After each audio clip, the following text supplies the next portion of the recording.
Welcome back to the Untap Open League. I'm Taylor. Again with me I have Clayton in the booth. Hello. Nice Today to be we back have again. what's up? Nice to be back again for the finals. Yeah, today we do have the finals. We have Atarka Red versus Blue Black Control. We have Team Blue Black versus the Ducks. So how are you feeling about this one, Clayton? Um, I think generally the aggro deck has the advantage, but in this case, Rasmus or Mussy has three main deck copies of Languish, and that will go a long way in helping him uh, control the board and keep away all the tokens from piling up damage. So we see in Mussy's deck or Erasmus, he has quite a bit of spot removal as well. That's not something I love against tokens, but it should do a pretty good job of holding down all of his copters, his swift spears, soul scar mages. Oh, we see two essence scatters in Rasmus's main deck. How do you feel about In those his in this main deck, matchup? those will I think go a long way because a lot of um, Ethan's or Inspector's uh, burn spells will be going directly to the face, and that just ends up being a 2-for-1. You counter the burn spell, you kill a creature, and 2-for-1s out of when you have so much spot removal against tokens is going to go a long way in just making sure you don't fall behind on cards as well. It's very easy against a control deck for something like a Dragon Fodder or a Hordling Outburst to take up multiple removal spells. So when you have Essence Scatter gaining you that card back, it just helps a lot. Okay, and out of Rasmus's sideboard, is there anything that you like immediately for him to bring in? Well, Kalidas for sure. Gifted Aetherborn again for sure.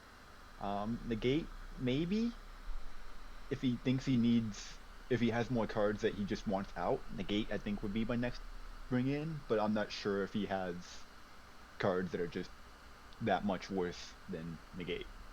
You like negate over dispel? I think I do because Dispel doesn't hit Dragon Fodder or Hordling Outburst, and hitting those are pretty big. Okay, that's fair. Um, let's move on to Ethan's deck. We're gonna see that he has a total of 10 prowess creatures in the main deck, and then he has a Zergo and a Smuggler's Copter to round out his creature suite. He has 4 Dragon Fodder and 2 Hurling Outburst for his tokens, and he has a card that we don't often see in Atarka Red with Driven to Despair as a 2 of. How do you feel about that card? Um, it could very easily just steal a game, especially the Despair half, where if he's able to connect with a bunch of tokens with the Despair half, that I think is the end for Rasmus. I don't think he can come back from that. Yeah, that's a really interesting card that I personally haven't seen in Atarka before. Uh, I feel like that should be able to really help out Ethan, actually. We also see the 2 mainboard Abbot of Carol Keeps. That's going to be great against this blue black deck. It's not quite a 2-for-1 always if you play it on curve, but if you can go Abbot and then like Monastery Swift Spear or something like that, that card is so good. I remember in Standard that card was very powerful, and I see no reason why it wouldn't be, especially in this matchup, just as powerful in Frontier. So in the There's access to sideboard, better one drops here too. so out of his sideboard, we see 3 Chandras and 2 Rending Volleys. Uh, I'm expecting those cards to come in because I think the Rending Volley will deal with Scarab God pretty well. It's not an interaction that we see very often. How do you feel about that? The Scarab Guard's only a one of, so I don't expect Ethan to bring in really anything specifically for Scarab God. If Scarab God is on the board and Muse, Rasmus is untapping with it, I really don't think there's anything that Ethan can do at that point. At that point, the game should basically be over, and Scarab God's either irrelevant or is the game's already over. So I think if you're on Ethan's side, you have to expect the creatures to come in out of the sideboard. Do you bring in Roast? I think you have to because unlike Scarab God, Kalidas is just actually game over almost, regardless of what the board state had been previously. If Kalidas is able to stick, so Cletus is something that can bring you back from a losing situation much more easily than Scarab God because of the combination of lifelink and getting really, really big. So one of the nice things from the Atarka side of Kalitas is they have all the tokens, which Kalitas will not make a zombie from.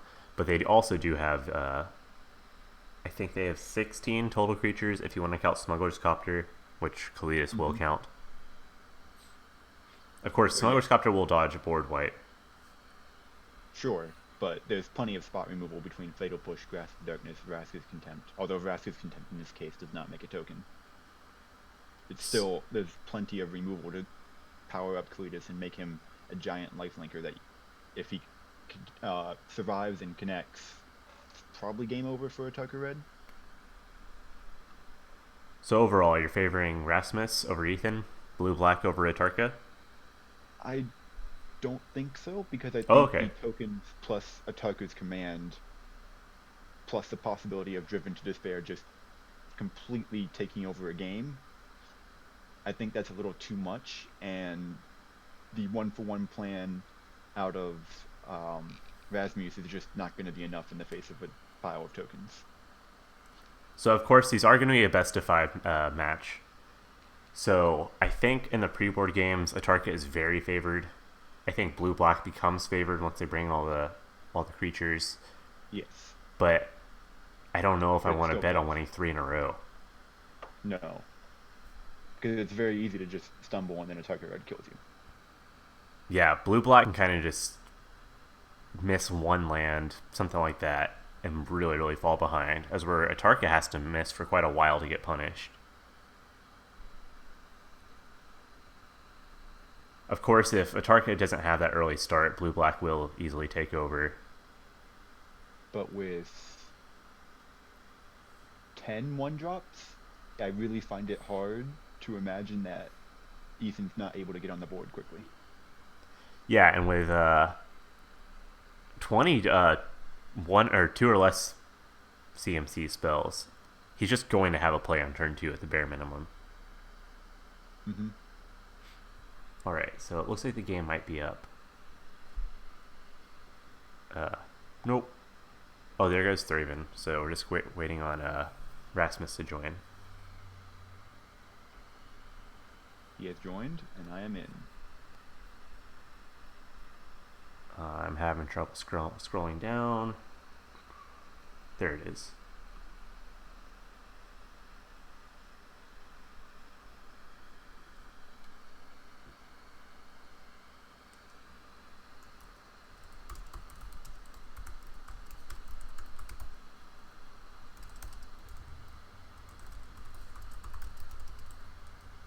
All right, looking forward to this match. So neither deck particularly mulligans well, in my opinion. Especially in this matchup for blue-black. I think Blue Black really can't afford to mulligan. It needs every card it can get because it's very, again, as I said before, with all the tokens, it's very easy for the one-for-one removal plan to just not work. Do we know who's on the play, by the way? Okay, so it looks Um, like it's Rasmus. yes, he is the 5th seed, so he gets to choose. I would imagine he'd want to be on the play. Cool, cool. Looks like there's confusion amongst the players as well. I want to say Rasmus was 4th seed and Spectre was 8th? It's 5 and 6. Oh, 5 and 6, okay. Oh, Moosey from last week, Katie, she was 8th. Yes. Moosey and Moosey, always causing trouble.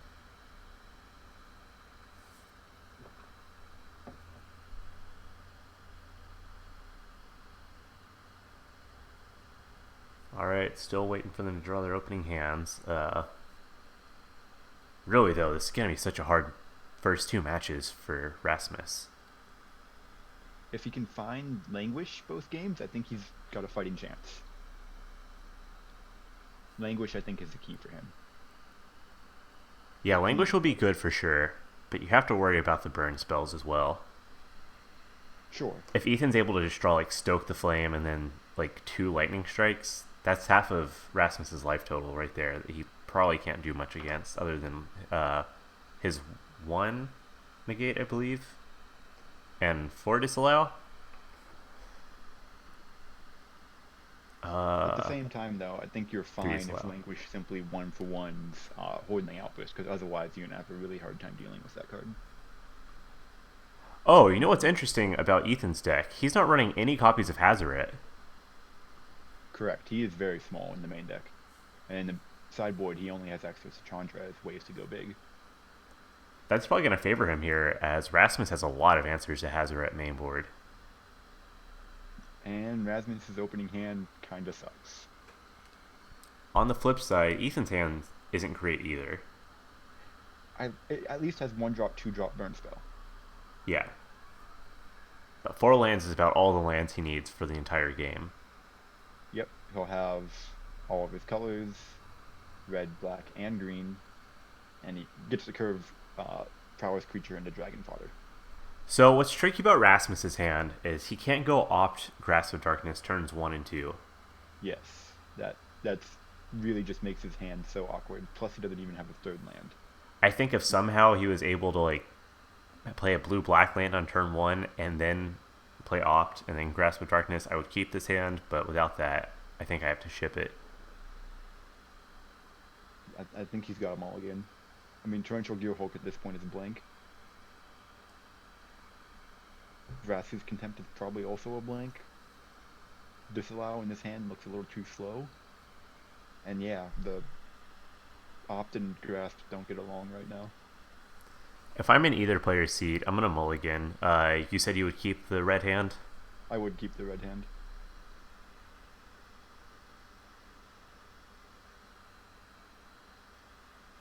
So it seems like both players are pretty dissatisfied, at least thinking it over. I mean, I'm not stoked about the red hand, but it's good enough, I think, on the draw. Yeah, it does represent at least 2 damage on turn 2, followed by quite a bit on turn 3. What is that? 7? Ugh. I think his hand didn't get much better. Search for Azcanta is good. You know, I actually But think I man, like he's this held. hand. I think you can. It's a fine keep on 6, Yeah. but it doesn't have much going on. It needs a lot of help. Search isn't really going to progress anything, but it will help him find what he needs later on. Right. But does he have the time to do that is the question. I think he'll probably have the time for that, unless Ethan's going to draw really well. In which case, this is a terrible, terrible hand for Rasmus. If any one of the lands was something like a Fatal Push or a Grasp of Darkness, I'd feel a lot better. Yeah, of course. Ooh, land off the top for red, not good. Yeah, 5 lands in your first turn, that's really bad for red. Assuming the search for Azcanta can just keep finding Rasmus gas, I feel like he's got to be favored. I think that's the first time I've seen the no response feature. Yeah, it's a very interesting feature. It's good to keep that in mind. Huh, that's pretty neat.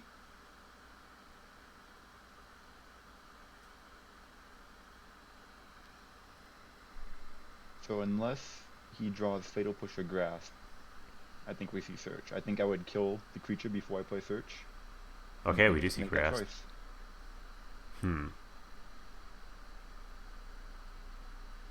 Well, looks like he's tapping for mana, so we're going to something main phase. He's going to go with Search. I think I agree with this line of play. You can kind of afford to get hit for 2. Ooh, another land. Yeah, this is really bad for Ethan. Of course, the 2 tokens will do a little bit of work, because Rasmus isn't going to want a 1-for-1 with those. No. And if he does have to 1-for-1, that will catch Ethan right back up. So he's grabbing a forest. That's kind of interesting. I don't know about that, because he has 2 fetches, 1 for his black source, 1 for his green source. Yeah, so I feel like you want all your other mana to be red. Yeah, I definitely agree with that.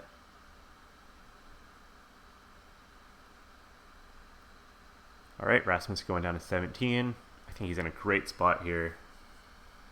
Well, about as great as he can get, given one drop into 2 drop.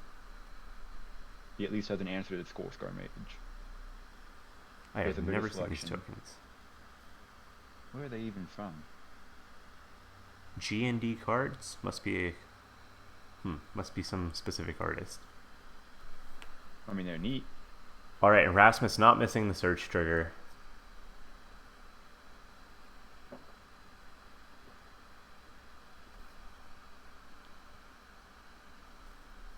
Kept it on top. Okay. What do you think he would keep on top? Languish. Oh, there you go. And all of Yeah. a sudden, his position looks medium to quite strong. Are you still just gonna fire off the Ooh. grasp and the combat Oh, step? wow. Ethan. That's that hurts. Yeah, and this is one of the dangers of keeping a land heavy hand with this red deck. Because he stumbled, I would say, probably the most he possibly can, and he's gonna get the ultimate punishment with Languish. And this is really good for Rasmus. If he can take this game one, I think that he's going to be in a really good spot for the rest of the match. Agree. Especially with the addition of the lifelink creatures out of the sideboard. That's a really smart play by Ethan, making him take the 2, as opposed to if he were to stoke. I'm pretty sure we would see the grasp out of Rasmus. But with this, as Rasmus, I see no reason to fire off the grasp. Languish is going to clear up the board. Right.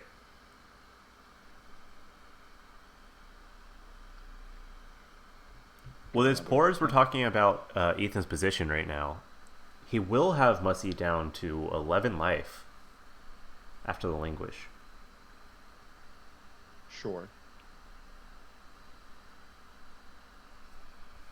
But then what do you need to do? You need to peel 4 straight 3 damage spells. One of them can be 2 damage, I suppose. Yeah, that sounds about right. Found a 5th land off as Kanto.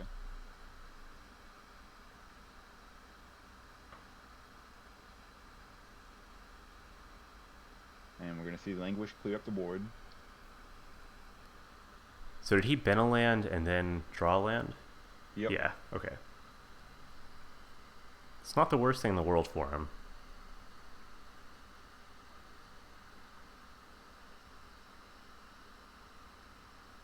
So we're going to see Languish clear up the board. We're going to see Stoke the Flames hit Rasmus for 4.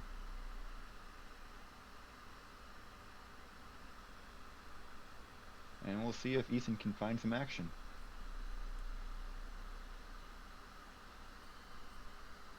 Zergo would be nice on this board. Abbott would be strong. Abbott's probably the best thing he can draw. I guess Swifty's okay. Yeah, I'm not thrilled to see that if I'm Ethan, but it's better than nothing. If I'm Rasmus, I almost want to contempt this just to make sure I have a target for contempt. On the off chance Ethan just draws burn spell, burn spell, burn spell. I want that 2 life. Yeah, and he should be able to have the deck list. So he should know there's not a Hazoret that he needs to watch out for, or a Chandra. Right.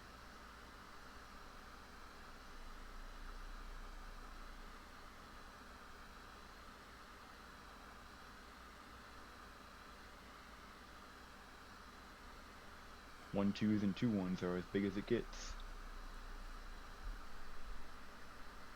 So there's 3 cards in the yard. This search is going to continue to do work. I think that Rasmus wants this to stay as search rather than Azcant to the Sunken Ruin for as long as possible. Because what he doesn't have right now is a way to close out the game. If you don't have any pressure, Red can still just draw a pile of burn spells and kill you. Thankfully for Rasmus, he'll be able to close out the game very quickly with Gear Hulks, but he cannot wait around. He's got to close that game out as quickly as possible. He's got to find one first. Even the Scarab God would be really nice here. And anything that has power and toughness. Liliana wouldn't be horrible. Yeah, I actually like Liliana here. It allows you to play Liliana and hold up your removal. Plus, if Ethan's able to find a token maker, it does eventually kill all the tokens. Yeah, Liliana is one of the best things to clear up tokens. taking a long time on this as Kanto choice. Yeah, I can't really imagine what would make me think this long about it.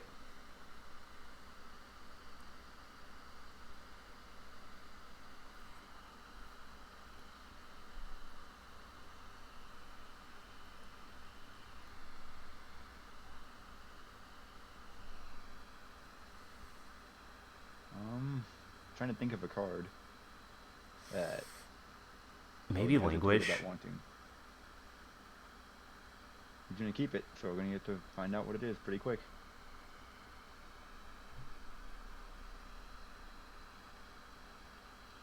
Scarab God. I think that's a snap keep on top. Yeah, and I'm slamming it here. Yeah, definitely. Yep, This game's all but over at this point. yep. Rasmus found a way to win the game. That's all he needed. So a little bit of a non-bill will be Vraska's Contempt with Scarab God, but I don't really think that you care all that much if Scarab God's going to take up the zombies. No, you just. I mean, at this point, you're happy with your 4-turn clock. 3-turn clock if you make a zombie next turn. Yeah. And assuming he can hit a land, which he should be able to with Search, you have removal plus zombie backup. Yeah. So a Wild Slash, that's not a great draw. Actually, probably one of the worst.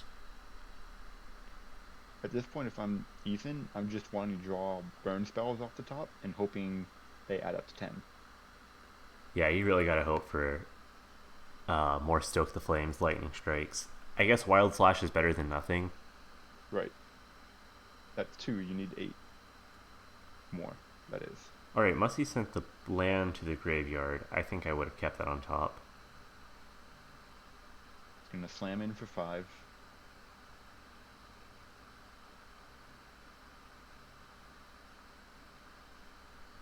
Yep. Ethan sees no reason to block. So this is kind of a thing that we saw last week with Rasmus. He's very, very patient with this blue-black deck. As where if he could have gotten the trigger with a Scry for the Scarab God, put him down to 11. I think with all the action he had in his hand, I'd see no reason to make my choice now. The 1 damage I don't think affects anything, and the Scry is you're already getting a Scry. Well, Okay, that's 5 damage. the 1 damage this turn and the 1 damage next turn would just end the game. Sure. Or the 2 damage next turn, rather. Or does he not have 2 creatures in the bin? He only has 1, correct? There's So a yeah, turn rate. yeah, that wouldn't make a difference. You're right.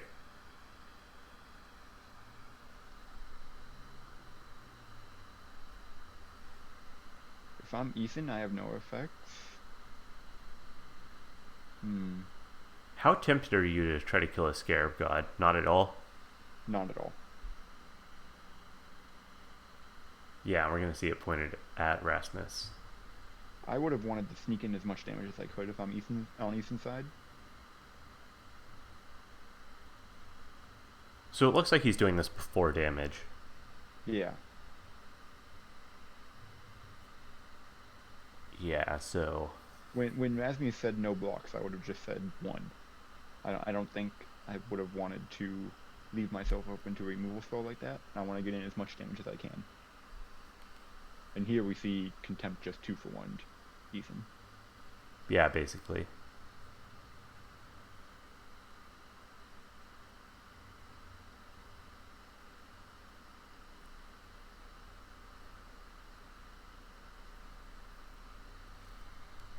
So Ethan's on a 3-turn clock right now, compared to Rasmus, who's probably just won the game.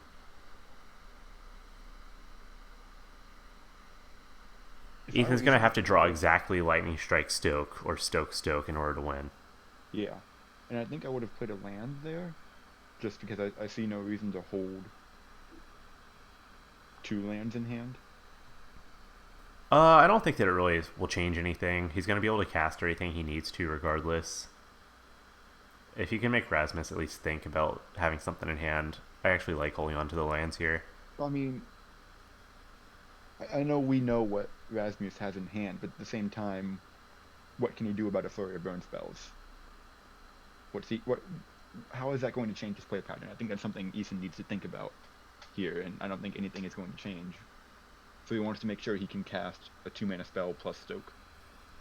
And sure, he can do that next turn, but I think it's something to think about in this spot. And I think land is... that's it. Yeah, that'll be game. Rasmus will be able to get a zombie back. Drain for 1, swing for 8, or for 9.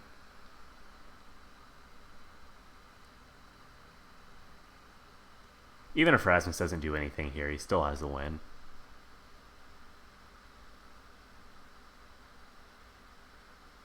I think if I'm Ethan, I'm not sure what I gain by making Rasmus do anything. I think if given that he's reanimating, I think I would scoop here. Yeah, he has no way to win. But always play until you lose, I guess.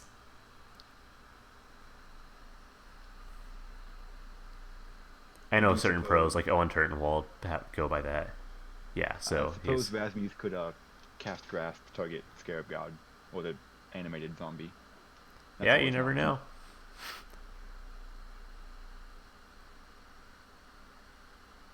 Oh, and Ethan is scooping. So we're going to have another pre-board game.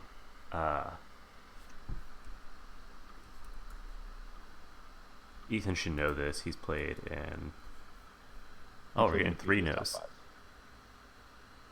He played against Fink. Yeah.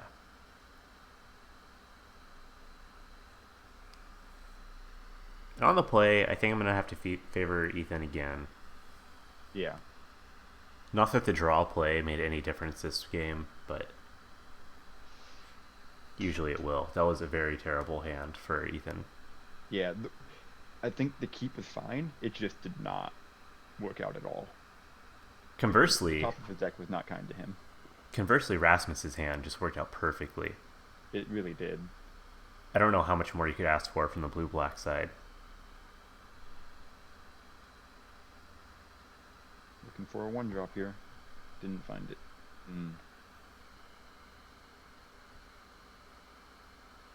Not sure about this one. I like this one a lot less because it doesn't have the 1-drop, and Raven agrees. To me, this one's a snap keep. You're far ahead of me. I didn't even get to see the hand. Oh, okay. And on Rasmus's side, probably the worst hand possible. It's a great Hearthstone hand. That's very true. 2 removal spells, several counter spells, a way to find stuff. What a fun time for Rasmus. Yeah. Oh man. I hate saying that you have to keep the 5 no matter what, but I don't know if you can win on 4. I mean, he can't keep this. He's keeping it. I mean, I guess. I mean, it's definitely not what you want to thrilled. keep, but with a scry and 2 draws, maybe you can get there. But I mean, looking at Ethan's hand, we just know that he will win this match compared to what Mussy has in hand. I mean, He's gonna have to go land, languish, and even then, that may not be enough. If he can stick with Liliana, I suppose he can kill maybe 2 tokens. But that's not... I'm not thrilled about that when I'm facing down 5 tokens. Yeah. Resting Scatter off the top is not where I want to be. Especially poor against this hand. I mean, anything that isn't land is really bad against this hand. Pretty sure this is going to be one of those games where one deck stumbles and Atarka Red kills you. Yeah. So we're seeing 2 complete opposite things out of both decks. Game 1, Atarka flooded. Game 2, blue-black stumbled. And really, it just shows how polarizing this Atarka deck can be. Because it's all Atarka's like doing. We're also seeing Essence Scatter match up really poorly against Ethan's hand. Right. He had two creatures, but both of them were sorceries that made creatures, as opposed to actual creatures. So Rasmus isn't in the worst place in the world here. He can, of course, opt, get a land, play Liliana, soak up some damage, maybe hit a land again. Vraska's Contempt or Liliana again. I mean, with Stoke the Flames, you just trade Stoke the Flames and a token for Liliana, and I think you're fine as Ethan. With Atarka's command after that, you have 4 tokens left over. Yeah, definitely not where you want to be as Rasmus, but at least he did find that second land. Is Oh, Ethan not playing Hordling Outburst this turn? Oh no, he's going to play Hordling Outburst and have 4 tokens for Stoke. that's kind of interesting. Okay, yeah, I see what he's doing. That's fair.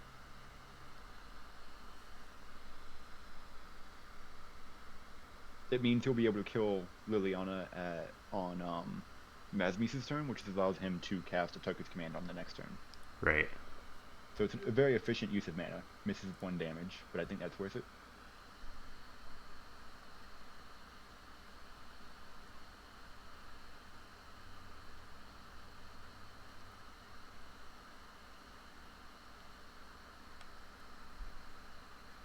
The nice thing about having Urborg, though, for Rasmus is that here he can get an island and not feel bad about not having double black because Urborg just says, I have infinite black. Yeah, it's very true. And not that it's going to matter, but from Ethan's side, he's off of black right now, so if for some reason he were to play Driven to Despair, he could play both sides.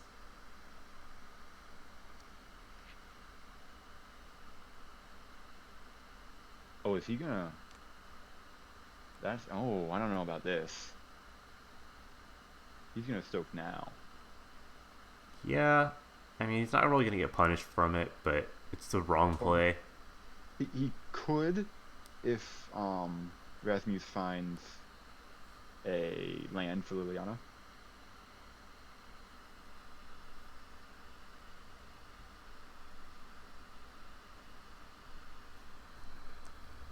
Ethan will still be able to go a target's command, pump the team, send 4 damage at Liliana, 3 at Mussie's face, and then 4 more from the other 2 tokens. So it's not the worst thing. It is kind of questionable. I guess he just wants to get as much damage as possible. He may even want to ignore Liliana. That's true. Yeah, that'll be 13 damage. It'll shut Rasmus off of fetching, and Yeah. No, you're right, I think, actually. This is just going... Ignoring Liliana is probably the best plan. I mean, I think I still would have waited and then just stoked the Liliana. I think waiting is better. And then you think about if you want to wait or kill Liliana. Whereas here, Ethan doesn't even give himself the chance to think about it. and with a fatal push here, he'll kill a token. If he plays Liliana, then it'll actually come into play quite a bit.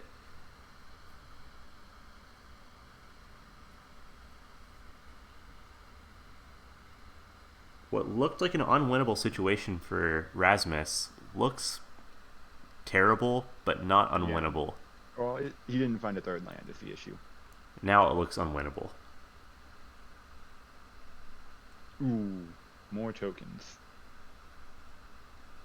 And I'm definitely just playing more tokens at this point. Yeah. You know that you don't have to worry about a board wipe. Just get as many out there as you can.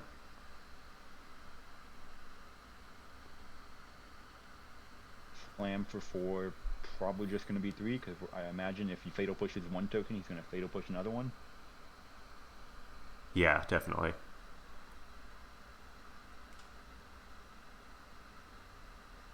Yep. Okay, so yeah, he's killing a token. Going Taking down to 3. 11. Making 3 more tokens, and then if he taps out for Liliana, he's just dead. And if he doesn't tap out for Liliana, he's going to fall too far behind on the board and be dead. So, looks like he's just dead. Yep. I don't see a draw step that prevents death.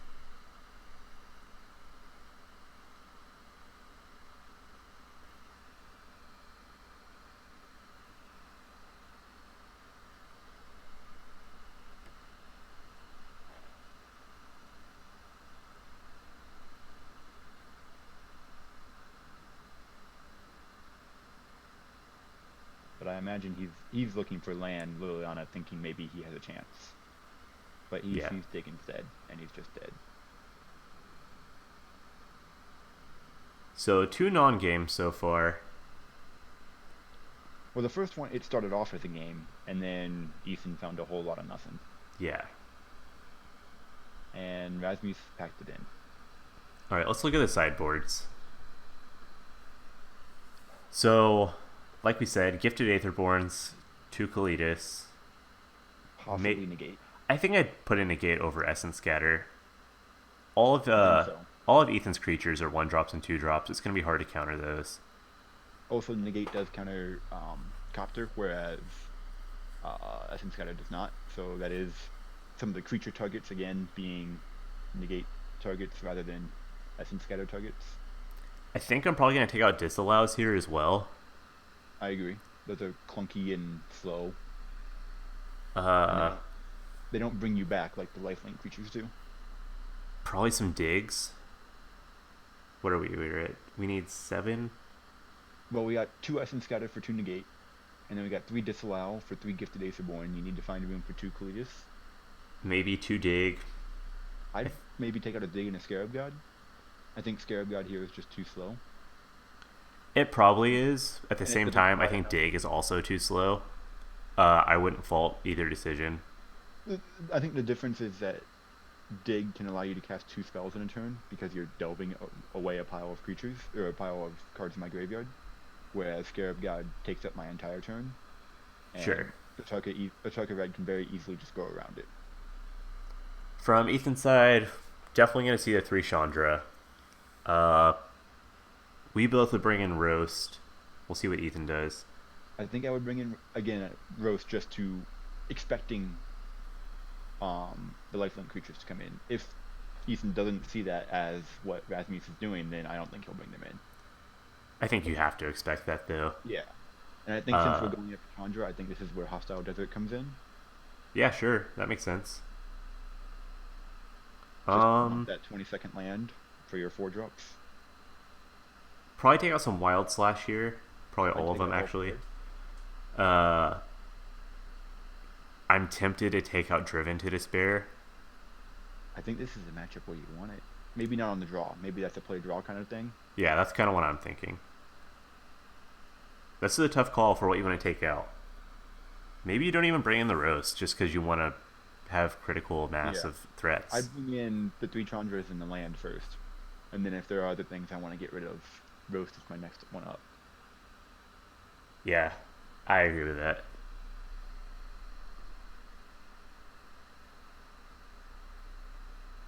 Maybe against all the spot removal, you bring out Become Immense. Yeah, I agree with that. That's fair. And then you have 1 Roast. It represents like 7 damage out of nowhere, but like you said, that has to dodge spot removal. Against all the pushes, grasps, and contempts, I just don't think that's ever getting through. Become Immense isn't a card that I see a lot anymore in Frontier. It used to be really popular in the standard version of this deck, but they would also run Teamer Battle Rage. Yeah, I believe the split there was 3 Battle Rage, 2 Become Immense, if I'm remembering the deck correctly. It sounds about right. Or maybe that's just what I ran. I'm not sure. In any event, I think 4 Wild Slash, and then the Become Immense for 3 Chandras, the Hostile Desert, and 1 Roast, I think is where I'd be at.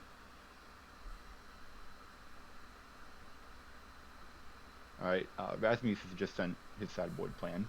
Oh, He cool. took out the Disallows, as we expected, the Essence Scatters, as expected. He took out Search for his counter, which I can see. And then he trimmed 1 Gearhulk. And then he brought in everything we thought he was gonna bring in, except he also brought in 1 Dispel.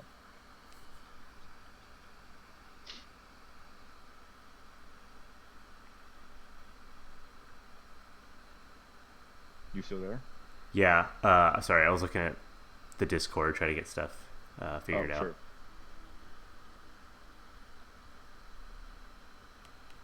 So mostly for Rasmus, it went about as we expected. Absolutely. So I just got word that the deck that I'm playing in the Open League was just featured by the professor at Tolarian Community College in a video today. So I'm Huh. very excited for that. That's pretty neat. How about them as for vehicles? All right, so this is a pretty bad hand for Rasmus, I think. You have two removal spells, but you need to find lands. Yeah, he's going to mulligan. Yeah. This hand is a lot better. A little bit of selection, removal spell, very good answer and threat. I like Neeson's hand as well. I think this is the kind of game where Driven to Despair plus tokens just ruins your opponent's day. Yeah, I think I'm going to favor Rasmus's hand here, though. I think if Ethan can find a 1-drop, I think it might be game over with the Driven to Despair, Yeah, that could also be true. because they all have Menace, so Cletus won't be able to block anything. Assuming, of course, that Ethan does find the fourth land as well, that he's able to Driven and Despair in the same turn.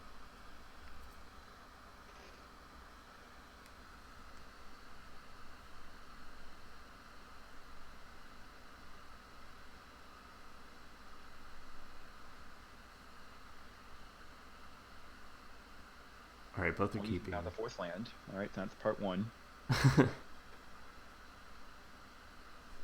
I think if I draw a Hordling Outburst, I'm skipping Copter and just going token token then to Driven Despair. Yeah, that sounds like a good plan.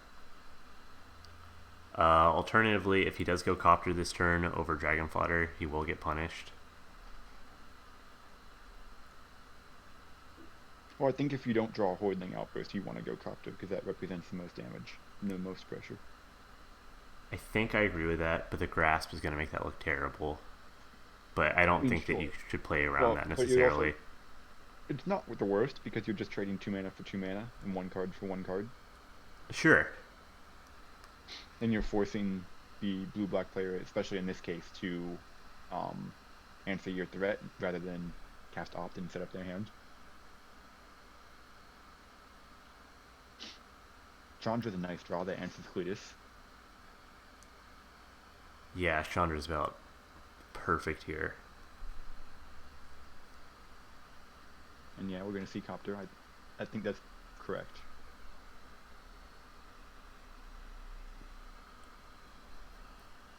Yeah, that Chandra was a great draw. Just really showing how powerful Chandra is as a card. I know that Shiga was Yeah. getting hate at first whenever she was first printed. People thought she Oh, was going to be yeah. the next Jace, and then they were like, oh, she's overrated. And then she didn't have a home anywhere. And then people figured out Temur Energy was pretty good. And I think now people probably consider her the best red planeswalker there's ever been printed. I mean, that's not too far of a stretch. Uh, Planecaller and Pyromancer were both pretty good. I didn't play back then, but I heard Koth was pretty good as well in Standard. yeah, Koth is a great card, especially with like Red Sun Zenith and stuff like that. Okay.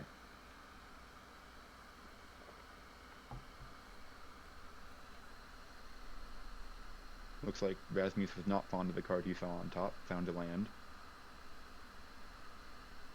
Hmm. He's in danger of running out of action. Absolutely is. Trades with Copter. Chandra eats up Cletus. I can't imagine we're gonna see the Liliana here. No.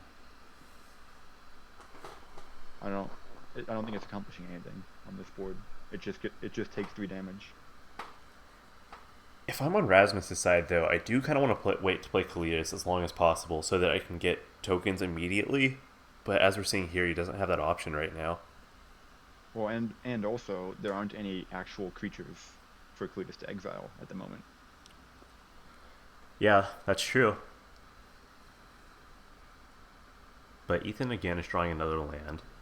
Which is rough, but he does have Chandra. And since Uh, the disallows came out, I imagine Chandra is much more likely to resolve. yeah. Again, probably doesn't matter. I think I would have played Wooded Foothills just to get a mountain, but Right. he might even get a Cinder Glade off of this. His thought might be that he wants to play the Wooded Foothills before it actually can't get anything. That's the only reason I can think of to play Wooded Foothills right now. The Windswept Heath? Oh, sorry, Winthrop Heath, yes. Yeah, sure. That makes sense. But still, I think I would play Wooded Foothills to represent a red spell of some sort. In this case, I guess it would be Wild Slash.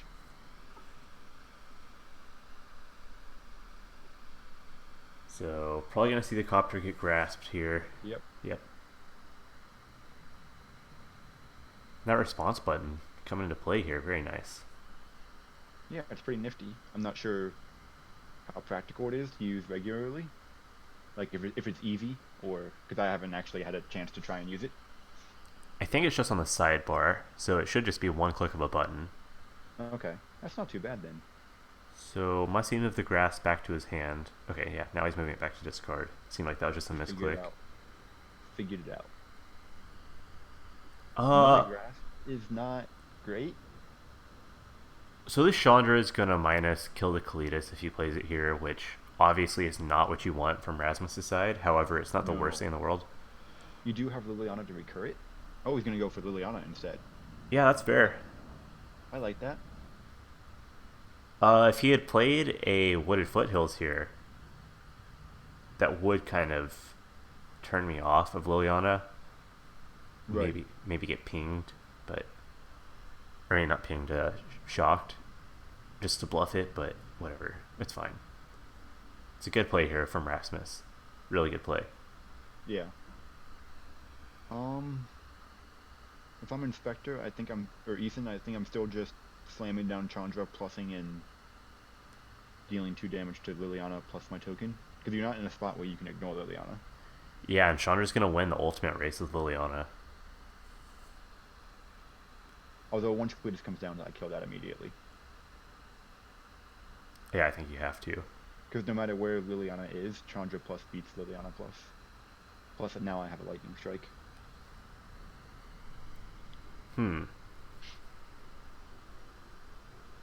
This is kind of interesting here because you have a chance to kill the Liliana. I think I want to use my mana. I'm not really familiar with Driven. Gonna check to see if that's damage to a player. I believe it is. Yeah, it is. Yeah, it has to be to a player. But Liliana, unfortunately, not a player. And even drawing 1 card for 2 mana is probably not where Red wants to be. No. I mean, it's kind of like drawing 2 cards in that case because you do get Despair in the graveyard. So he's attacking Lily. I think that probably means we're going to see the Lightning Strike. Well, no, I would still attack Lily and then plus on my Chandra. Okay, put sure. Lily down to 1. Lily goes to 2 on the next turn, and then Chandra kills Lily. Yeah, sure, that makes more sense, actually.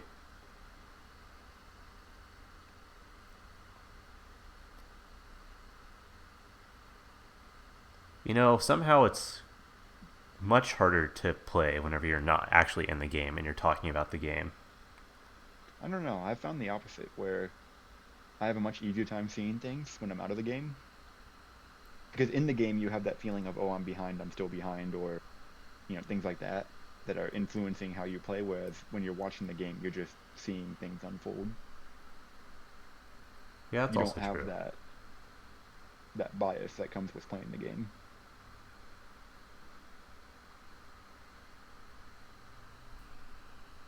So I wonder if Mussy was trying to bluff a Fatal Push here. I think he was. Or Rasmus, rather.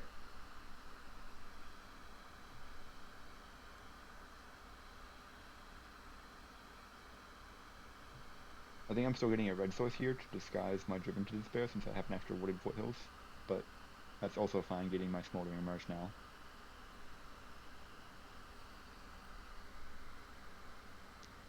And yep, we're going to see Chandra. I imagine it's going to plus, and I imagine it's going to target Lily.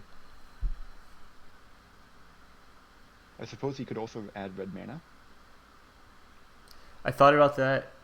I don't know that it's the best play. Because like you said, you are just going to clean up the Liliana anyway, and you're trading a Lightning Strike for a token.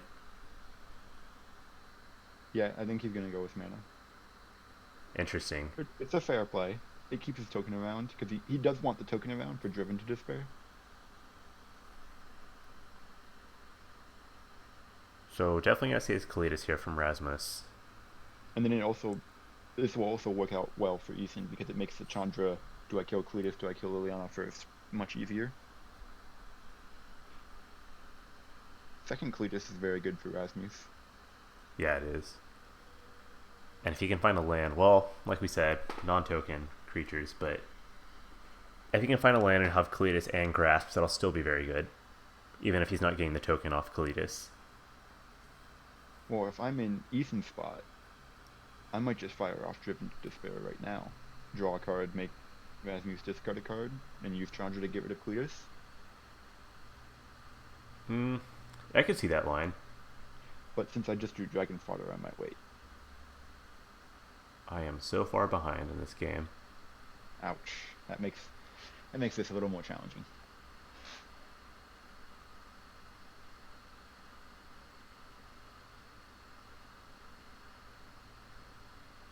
Yeah, we're going to see the Cletus die here.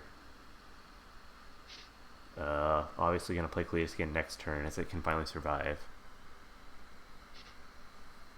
So, actually, if we're looking at Rasmus's life total, he is really, really high right now. Sure. Only lost But 2 points of damage. With this Chandra on board and this Driven to Despair looming with 3 tokens, that allows Ethan to draw 3 cards and Rasmus will lose his hand. I think I favor Ethan right now. He's grinding him out. If Rasmus can draw Vraska's Contempt, I think it'll change the game significantly. Yes. But then, do you Vraska's Contempt first or do you Cletus first? I think I'd probably Vraska's Contempt just to get rid of the Chandra. And then you lose your Cletus. See, that's the issue here, is even if you draw Contempt, you lose either Contempt or Cletus. And then you're not in a great spot. I think the Chandra's really going to decide the game. In my finals match in the Cockatrice League, Chandra decided a lot of the games. She is a very, very powerful magic card. Opt is a really good draw. It allows you Rasmus to use his mana. Unfortunately, it's not very good against Driven to Despair.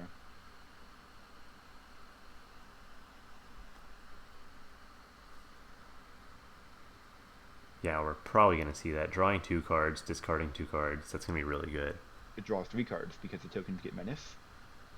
Oh, I thought they got Trample. They get Trample from green, and then Despair and Menace from Despair.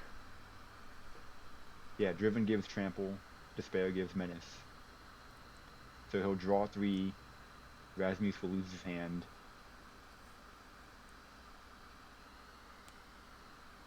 Ooh, do you have it and high roll the land? You could also plus Chandra for mana. That's true. Which I think I would do here. Yeah, I think you Abbott first.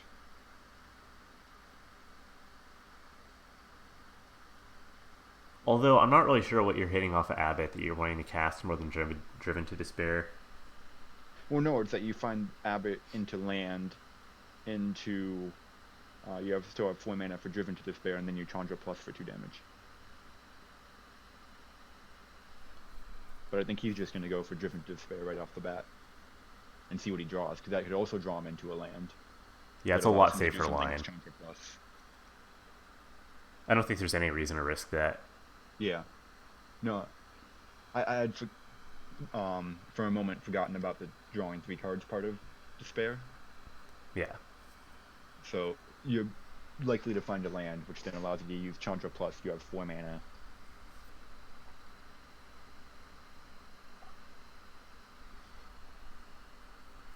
Even still, with drawing 3 cards and discarding 3 cards, I'm not super mad about this game if I'm Rasmus. No, I have a fighting chance. But it's not great.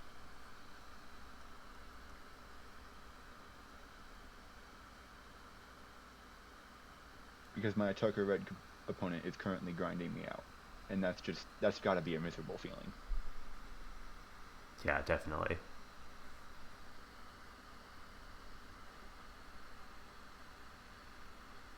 And unless Ethan hits land.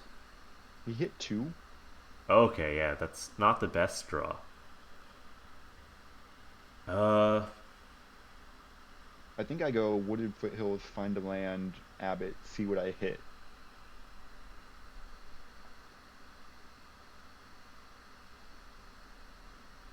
Ethan can play a land, I believe. No, he cannot. Did he play a land already? Yeah, he played it at Wooded Foothills and got the Cinderglade. Oh, I thought he hadn't played a land yet this turn. Uh, we can check chat, but I think he had played a Wooded Foothills. No, I don't think he had. He had played the Wooded Foothills on the previous turn. Um, oh yeah, you're right.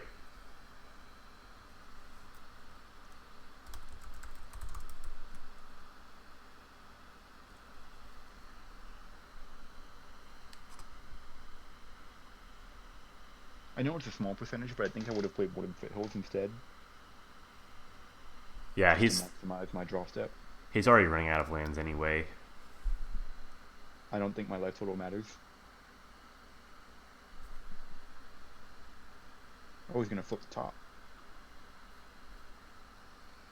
Okay, I guess he plays a couple of Soulscar Mages. I mean, that's fine.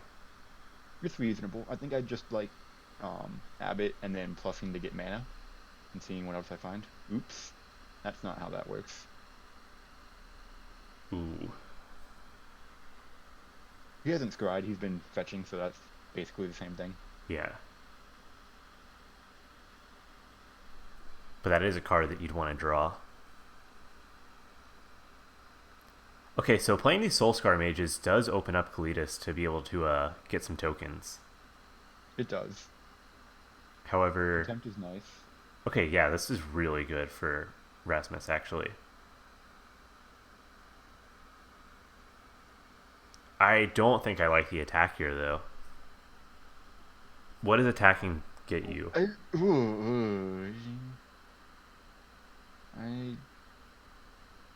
Okay, sure, you get a token, you have another blocker, you have Rasmus' Contempt to kill a Chandra.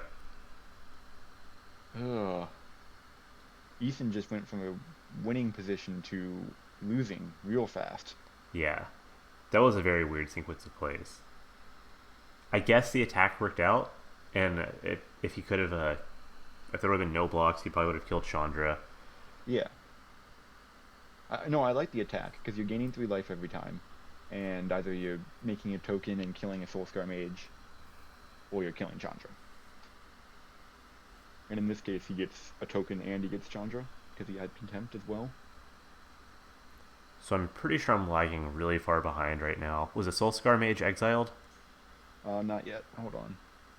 I was waiting until Rasmussen actually made a token.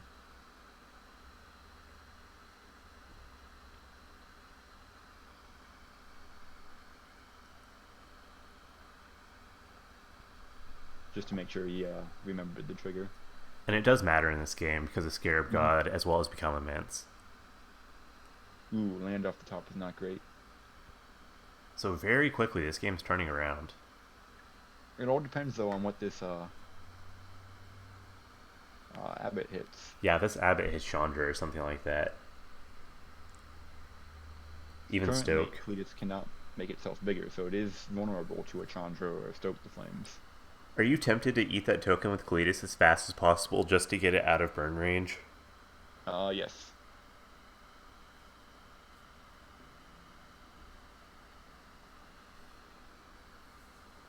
So Swift Spear's an okay draw here. It's going to fill up his board, but Ethan still can't attack into it, in my opinion.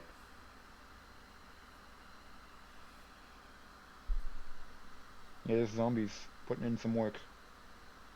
If Rasmus is somehow able to eat the zombie and then play a Languish, though, that's probably going to be the end of the game. Oh, for sure. I think Languish anyway is the end of the game. Yeah, probably.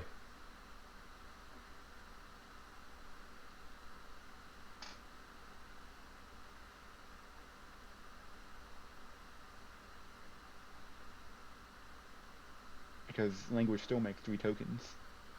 So you have 3 zombies against an empty board. Both players are more or less top decking at this point in the game.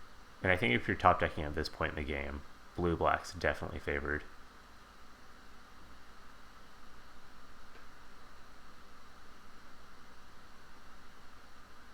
I'd say the board state is r- slightly favoring Rasmus because I think he can just attack with Cletus, no problem. Uh, we could see like a multiple block here to try to kill that Cletus, but I mean, that'll yeah, only it's favor close. Rasmus. Yeah, exactly. Sure, Cletus might die at the end of it, but it's probably going to make 2 tokens. We could see 3 goblins block it and like Swift Spear or Soulscar Mage or something, and You then can't block it like that because then he just sacks a token, and you need to block it with 6 power, which yeah, means yeah, at least 2 creatures are getting eaten. yeah, true. And I don't think he would block like that anyway. Just there's too much potential to get blown out. Right. I don't think that you can block this. Okay, so he Oh. didn't attack with Cletus. That's interesting considering that he did attack the turn previous. Well, he attacked because Chandra was on board, so he wanted to force a jump block to make a token. But But Ethan just land drew a off the top land. is really bad. So it's interesting that Rasmus is sandbagging the land as well, knowing that he has Driven to Despair Various in his draw deck. spells. Yeah. Yeah, as a control player, I think if you have draw spells in your deck, you never sandbag lands. Especially Especially, if you don't have something like Collective Brutality, where those lands in your hand actually mean. yeah, and especially since your opponent has a way to make you discard. Right.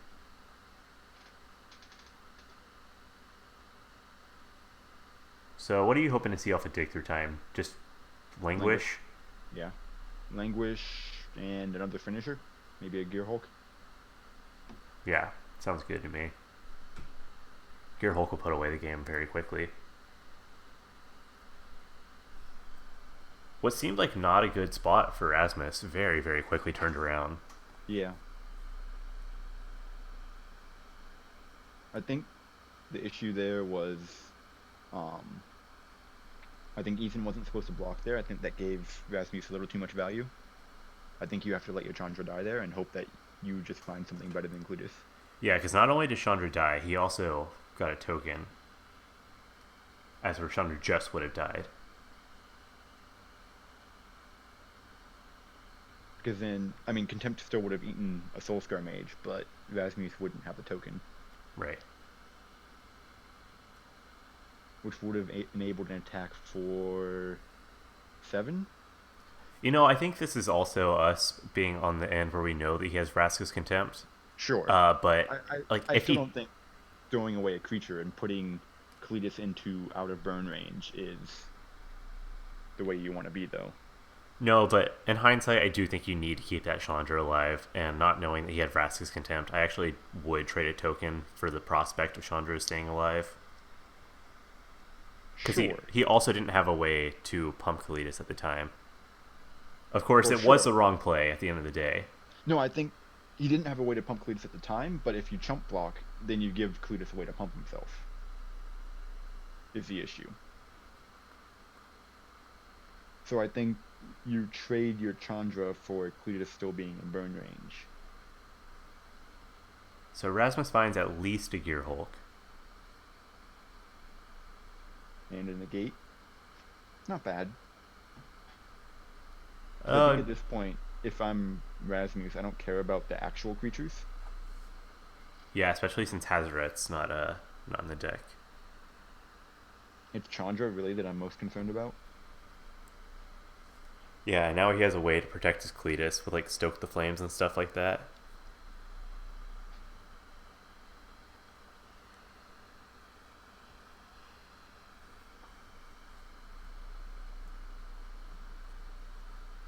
This has been a really long game 3 for an Atarka match. I think people underestimate just how well the deck can grind sometimes, especially in Frontier where you have access to Driven to Despair and Chandra and whatnot. Yeah. And Smuggled Copter even. Hostile Desert's actually not a bad draw as far as land goes. He has 5 lands in his graveyard. I lost my Cockatrice finals match to a Hostile Desert. Ooh. So I But know yeah, how with strong this card as is. many fetches as Ethan has, this is going to be a powerful threat.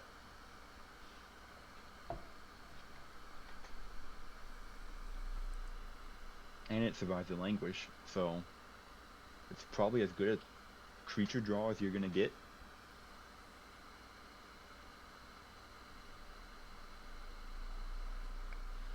Okay, I think I'm actually tempted to eat the zombie at the end of the turn there, because then you can go Gear Hulk, find a Well, I think languish the off and take worry through is that time in almost response assuredly. you get soaked. Yeah, that's fair. Looks like Ethan's setting up for a big block here. How many creatures do you block with to try and play around a removal spell? It's got to deal 6 damage. So, I don't know, this is tricky, because How many removal spells do you play around? I don't even think I block here with Hostile Desert. I think I Well, just let you it go at this through. point, you've already indicated that you're going to block because you've activated it, and that uses up a land. Yeah, I just can't even think of how you would block. If like, I think you would block with 3 tokens in Hostile Desert if you're playing around nothing. And if you are sure, playing around, you can't afford to play around 2 removal spells because you can't put enough creatures in front of it for you to lose 5 damage because you would only have 5 damage remaining if you blocked with everything. If he kills Abbott and Desert. hmm. I mean, we both know that blocking with the tokens in Desert will work out. Well, it won't because there's a Gear Hulk and a removal spell, I believe. Oh, there is a removal spell. I thought that he dealt that away. No, he still has a Contempt and a Grasp. Oh yeah, So he has to play around at least 1 removal spell for the Desert. So he needs to put 3 more damage in front of it. oh man, he's gonna get blown out so hard. Well, it looks like he's going to play around. That doesn't play around. Oh, I guess it does. If you're expecting Gear Hulk, Yeah, because with Gear Hulk, he can't also make it eat. a 5/6. Yeah, but he will kill a Mm. token and the Swift Spear, getting another zombie. And you grasp here, so you get a second zombie. So you'll Yeah, have 3 zombies and a Gear Hulk against a Soul Scar Mage, an Abbot, and 2 goblins. yeah. I like Rasmus's side of the board. But this kind of comes into play with what I was saying last turn. If he would have eaten the zombie to grow Cletus, like I know it would die to Right. Stoke, but I feel like it would have died to Stoke already. Well, it could have very easily been a recent draw, at which point, like, for example, could have been the draw this turn, where Rasmus would have, this would have, he would have still had the mana up, so you wouldn't have fired off the Stoke until low on mana. Yeah, sure. I still think playing around one card specifically is kind of risky at this point, especially because he didn't he already play one this game. The games are kind of blending together at Um, this point. in this game, no. Hmm. Because I feel like you have to protect your Cletus though, because if you lose Cletus, I'm pretty sure Rasmus just falls way far behind all of a sudden. Yeah, maybe so.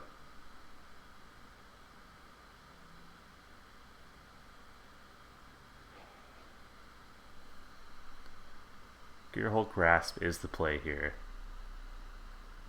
Unless he's afraid of Atarka's command. I mean, But that's being very cautious. was he just gonna sack it? He's just Uh, gonna sack it. That's interesting. So he trades Cletus and a zombie. He gets a zombie. And he kills a desert and a token yeah. Gains and 5 gains life, goes to 5. 24. Hmm. Oh, he's not gonna kill any tokens.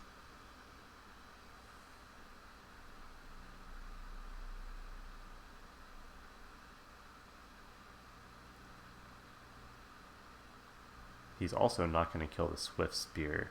Right. That's what I'm saying. He I wonder if he noticed that or if that was on purpose. I have to imagine that was an accident.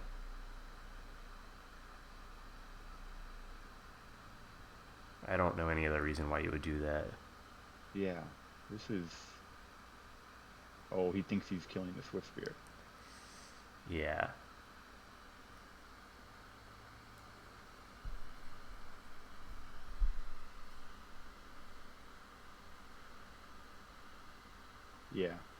Ethan is on top of it.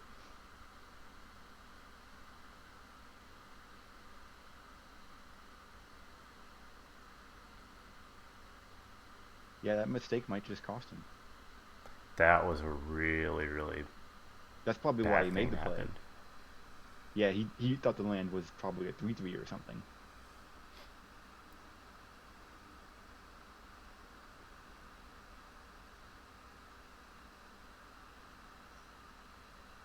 So very quickly, I think it shifts back into Ethan's spot. I wouldn't. I don't think you can give it to him at this point. No, I would chat. However, I'm thinking I'm lagging behind too much, but I think we need to tell him that you can't switch that around. By the way, like if this were a real tournament and that Yeah, happened, this would be too late. We've already resolved damage.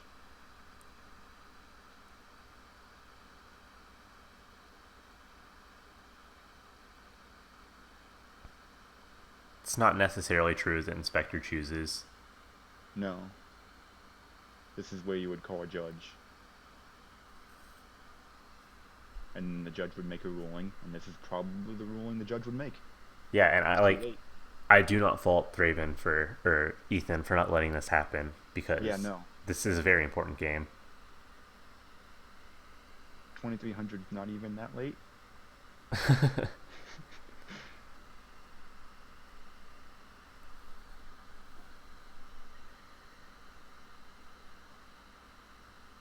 Yeah, that was a really rough turn of events for Yeah, I Rasmus. think he made that sacrifice play thinking he was getting 2 zombies. Even so, I think I'd go with the Gear Hulk play, even if that's what I thought would Yeah. happen. I'm dashing this out and slamming for 4. Had the games progressed? Because I don't think bluffing is going to do anything at this point in the game. I don't want to throw away a creature. Okay, that was interesting. As you were saying, to dash and stuff, there was still all the stuff on the board from Mussey's turn. Oh. Oh, so he's only swinging for 2. I don't understand this attack. I think you Why at are you least should get in asking? with the Abbot. Yeah. If you're swinging with Ziggo, you're swinging with Abbott. Maybe he's valuing the prowess, but at this point, At this point in the game, you just want to push damage and get creatures off the board. I mean, we just said that was a big blowout for Rasmus. However, he's at 22 life. Yeah. No, he's definitely way behind in the board state, but he's got time to come back. And he's got Negate and Dispel back up for like a Tarkus command and stuff like that. Right. And he has a Gear Hulk. So he's mostly fine. It's just that play did not work out nearly as well as he thought it Right, right. would. Like, this gives Ethan a fighting chance. And even Whereas here, before, he go was ahead. looking pretty dead. Even here, hitting a land's pretty good because he can even play Gear Hulk Dispel if he's like afraid of something. Like, and he was gonna Copper's hold really Gear Hulk nice. back. It's gonna force out, I think, the negate here, which means no Gear Hulk this turn, I think I agree. and it also means the prowess creatures can attack. If Rasmus decides to negate this, and I think you do. I don't think that you can risk having a copter around. His plan might be using Gear Hulk to flashback a removal spell, or to get a dig through time, and he gets to eat a creature here. Yeah, sure, that's fine. I'd go with a dig through time over the removal spell. Yeah, because you want to find an answer to Copter if you're playing Gear Hulk this turn. Plus, you have Dispel back up. So you're killing at least one creature with the Gear Hulk. I think I eat the Sorcerer Mage, and Uh, then Zombie trades with Abbott. do you have headphones, by the way? I'm starting to get a little bit of echo. Yeah, I have headphones. Interesting. Attacking with goblins is interesting here. I think I like it. I'm not sure why I'm... Yeah, I was going to say I'm not sure why I'd be holding a goblin.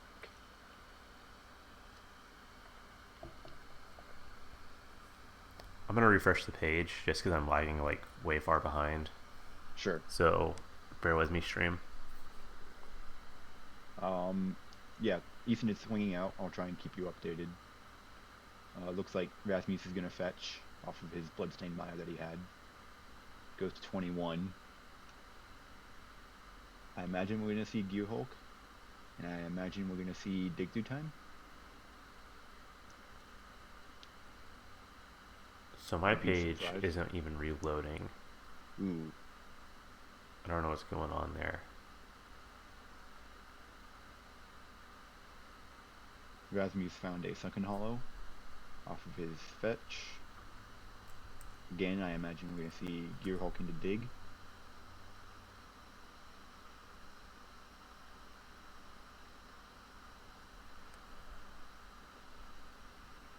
It's trying to log back into Untap.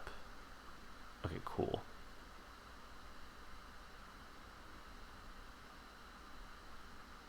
Rasmus has not made another action at this point. He's tapping for Gear Hulk now, just waiting on what he targets. I'm not sure I can get back into the game. Uh-oh. Okay, there we go, finally. Alright, we see Gear Hulk.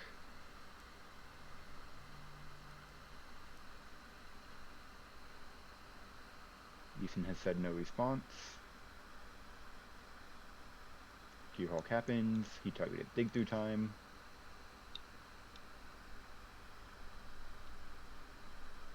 Ethan has said that's fine.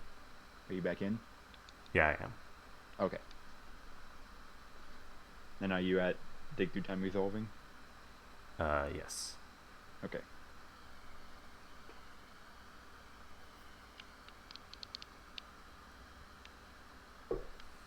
So I think at this point, I'm looking for Languish, Languish, and Languish. That's really, I think, all I want. And probably a spot removal The for copter. Copter.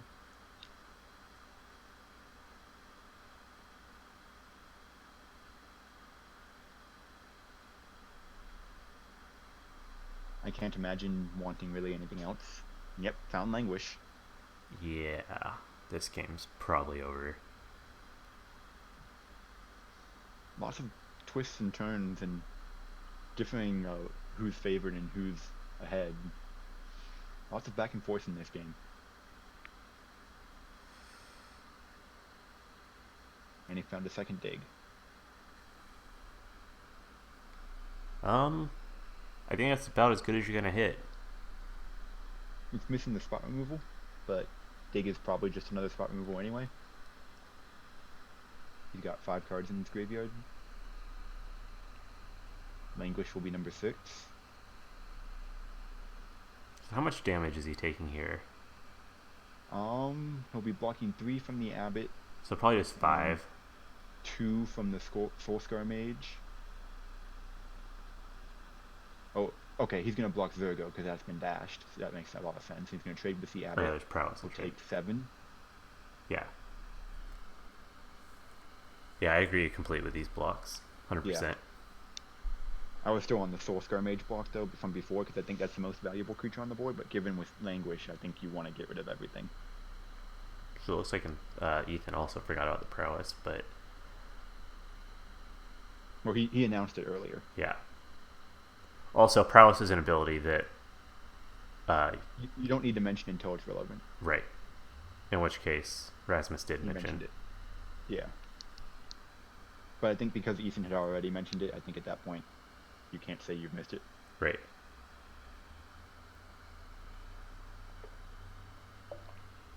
And with 7 mana in play, Rasmus can Languish. He'll have 6 cards in his graveyard. He'll delve them all away for a dig and still be able to find a push for this Copter. And I agree with the attack here as well. Well, yeah. Because otherwise Languish would take away 4 of your damage. And you're really not gaining all that much by having Gearhulk back as a blocker. No. You're ahead in the race. If I see Languish here, I'm just scooping from the Atarka side. I think Copter gives me a chance.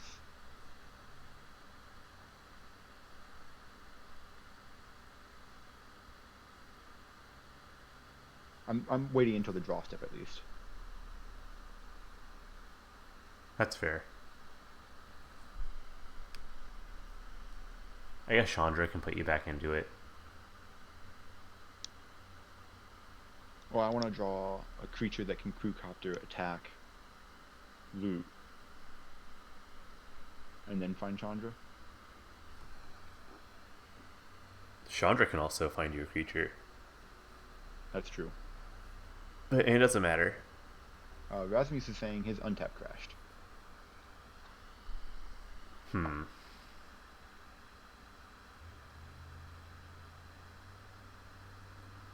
It's also loading incredibly slowly for me. We may need to call this. I'm not sure how it's gonna work out, and just postpone Yeah. it for the rest of for like another day or something. Or at least try and pick up with game 4 here. We also do know the board state here, for what that's worth, and we know what everybody's drawn, what's in their hands, so we could easily recreate it. Yeah, we can just look at discard, look at exile and whatnot. Right. We'll see if Rasmus can get back in first.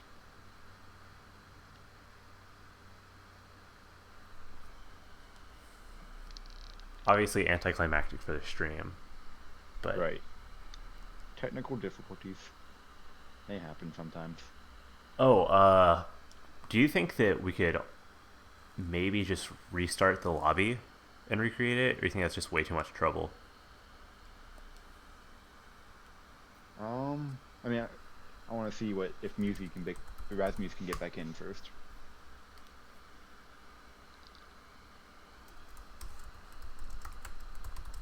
And then if not, I mean, we can just look at the exile and the graveyards, put those cards there, put the cards in hand, put the board state back together.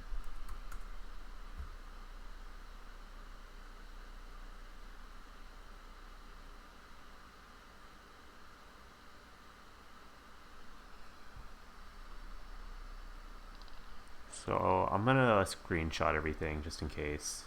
Yeah.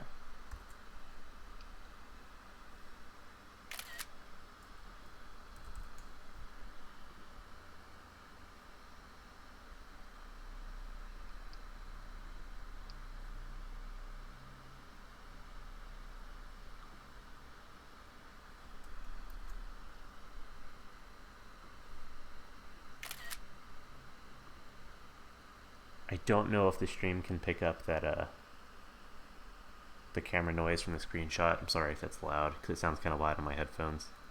I can't hear it, so they probably can't hear it. I'm not sure. I think they probably can, because I'm just using the desktop audio input to the output. Well, looks like Rasmus got back into the game. Okay, well, I had everything screenshotted just in case. But it's better that he got put back into the game.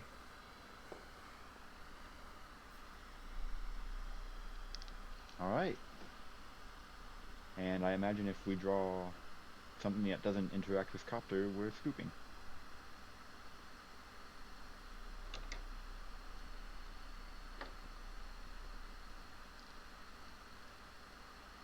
Looks like Rasmus is still lagging a bit, though, Okay, unfortunately. regardless of how this game works out, I think we need to make a new lobby for Yeah. Game 4.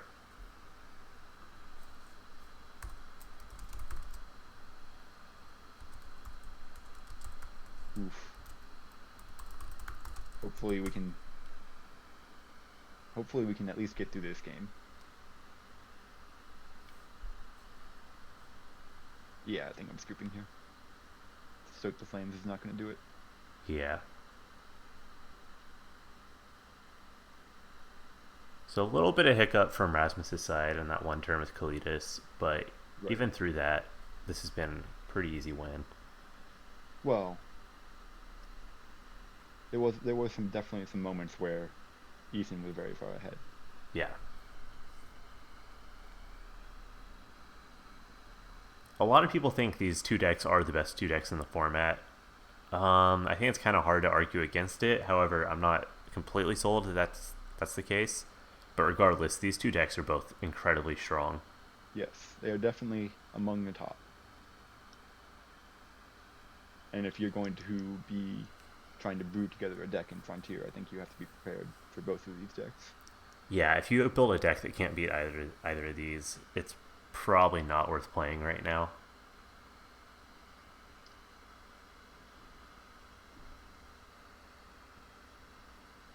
Main phase opt, found an island, gonna play the island, probably pass the turn. With negate, dispel, dig, and contempt, I don't see a way. Ethan comes back here.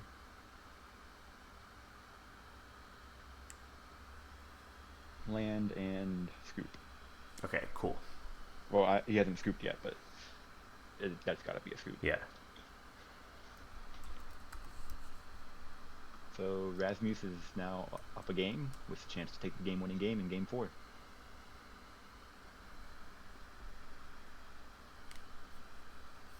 That was a pretty exciting game. Very back and forth.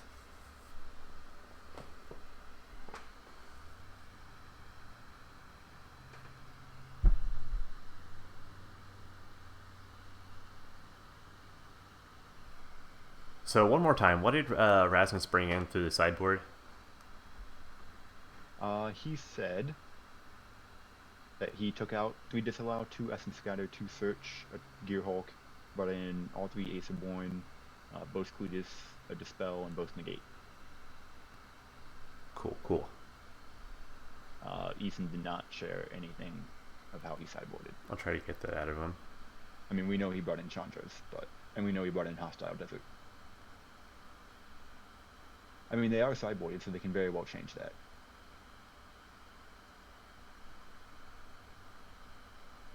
And I think if I'm Ethan, I might bring in the Roth after seeing for sure that Cletus came in. It would be something I'd think about. I do know that in team testing, I think Mussy had put in creatures in Game 2 against me and taken them out at Game 3 at one point. However, I don't think this is a matchup where you can afford to do that. Yeah. That is whenever I was testing Esper vehicles. But when you're playing against decks like that, Esper vehicles, Mardu vehicles, maybe even Obzon, stuff like that, I think those are matchups where you can kind of play with your opponent's head, take in creatures, put them out. I think those will give you a few more points over just having the creatures themselves.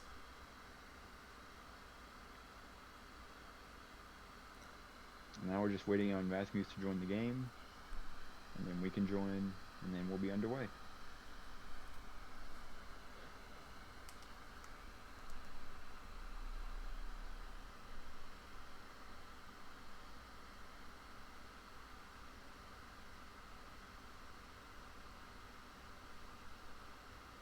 Has Ethan sent you a sideboard plan yet? He is not. Alright.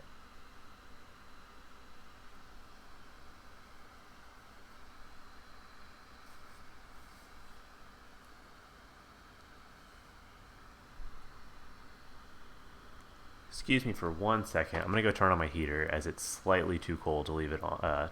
To leave it off. You poor boys in Texas, so cold. Texas is a hot place.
Game is up.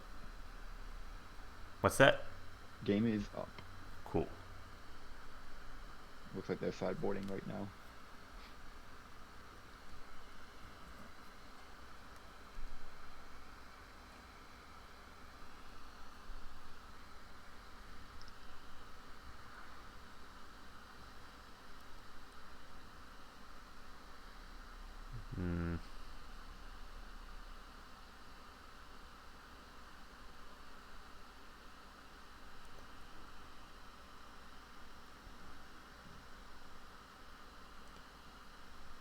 Still waiting on a sideboard plan. Looks like I'm not going to get it at this point. Rasmussen has one of those hands again. He's had that a lot. Yep. Game 2 and now game 4. Again, good Hearthstone hand. Incredible Hearthstone hand, even. Yeah. Able to go Aetherborn, Fatal Push, or even Aetherborn, Liliana. It's pretty strong.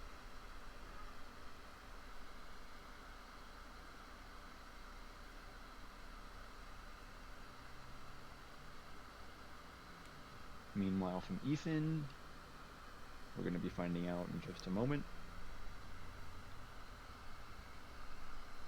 He's already mulliganed. We never got to see it. Just going to assume that was a lot of lands. Yeah, I imagine that's all you're mulliganing, because I think one landers are probably keepable.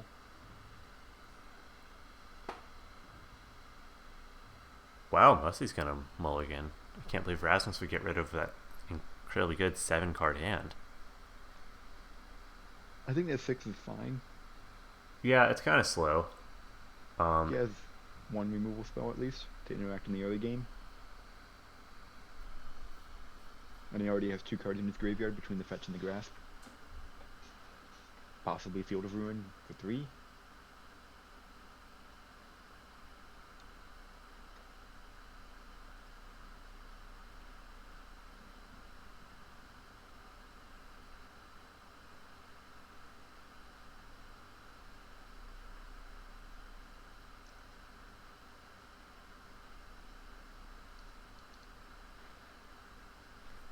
So, not only do we not have a sideboard plan, we don't even know what the hand is for Inspector. I mean, turn 1 Soul Skirmage is pretty good.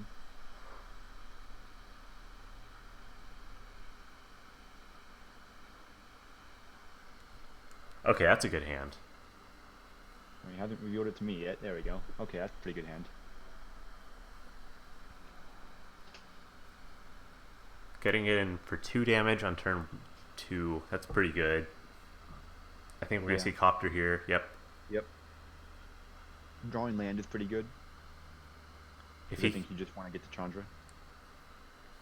If next turn he can go like Swift Spear, Dragon Fodder, or even like Whirling Outburst, yeah, it's going to be really hard for Mussy to come back.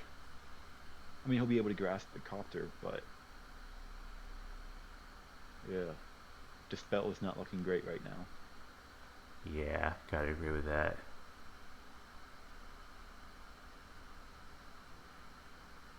Second Dragon Fodder is good. Keep those prowess triggers coming.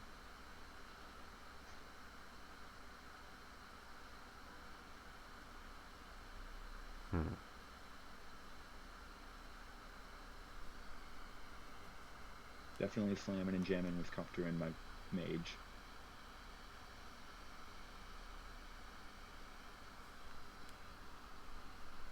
Gonna force Rasmus to have interaction.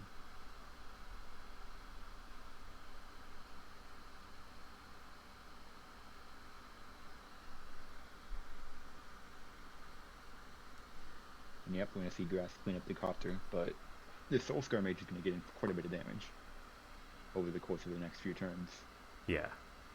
And these tokens are able to get in, or a token is able to get in too. Wait, no, my bad. Not this turn. But yeah, the tokens are going to pile up the damage. Rasmus currently has no way to interact. And he doesn't know this, but if he draws a negate, that'll be really good, assuming that Ethan draws a land. But he just drew another land. Yeah, I think Rasmus is looking pretty dead this game. So, very small chance this happens, but I'm almost tempted to Field of Ruin to get rid of that forest, just in case he wasn't able to have a green. But as we're seeing, it doesn't even matter at this point because he could just fetch for his Cinderglade. Does destroy target non-basic. Oh, well. It's not a card I played a lot with. Yeah. Well, usually they don't have basic land hate. Unless it just says destroy target land and it's like 5 mana and 4 in a red or something stupid like that. I was just thinking about Ghost Quarter, Too Right. many times in Modern, I've been playing Grixis Silver, and then I've been playing against Hate Bears or something, and they just get rid of all my basics, and I can't fetch anymore because they only run 2. But back to Frontier. Yep, we're gonna see an attack for 4. I think I like waiting on the Chandra and developing my threats. If you want to get really greedy, you can go Chandra plus for mana and play Oh, both. sure. Get 2 prowess triggers as well. Actually, I Um, think I like that play better. Just get really aggressive. you really only get blown out by a negate. Another land. I guess Disallow would also blow you out, kind of, but not But really. I imagine disallows come out. Yeah.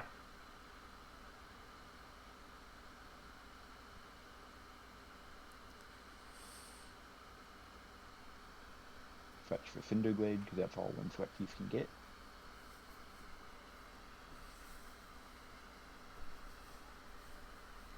Given that he played Field of Ruin instead of a fetch land, do you think the plan is to Field of Ruin something? Um, I do. I think that it fills up your graveyard for dig through time. I think I attack first here. Well, Mm, yeah. Because I think this is enough damage that I'm fine with losing a prowess trigger. I agree with that. It's worth thinking about at least. Yeah, these red decks sometimes need to squeak out every point of damage possible.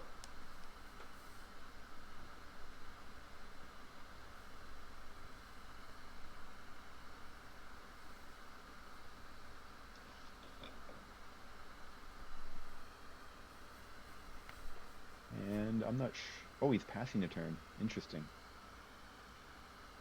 Hmm. I think I would have played at least Chandra.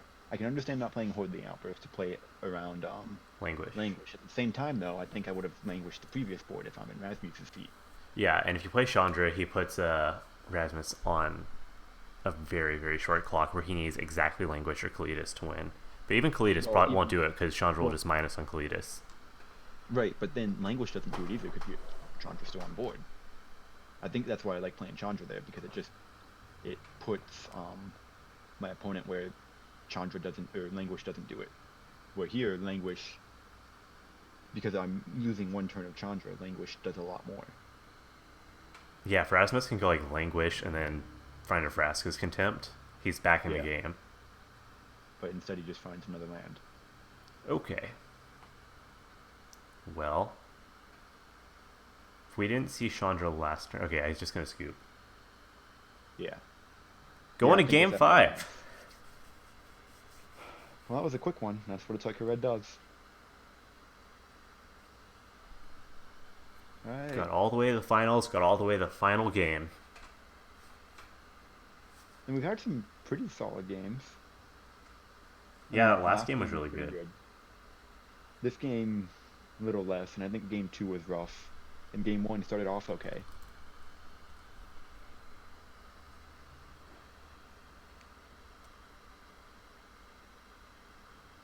If I'm in Rasmus's spot, I want to stop seeing Hearthstone hands. I've had enough Hearthstone hands if I'm Rasmus. All right.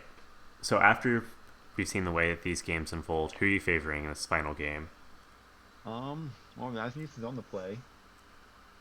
He has his lifelink creatures. It's a best of 1 at this point, so I like his sideboard playing a little better, just because I think the lifelink creatures are so powerful in the matchup. That said, he hasn't been able to find a gifted Ace of War and play it at any point in any game.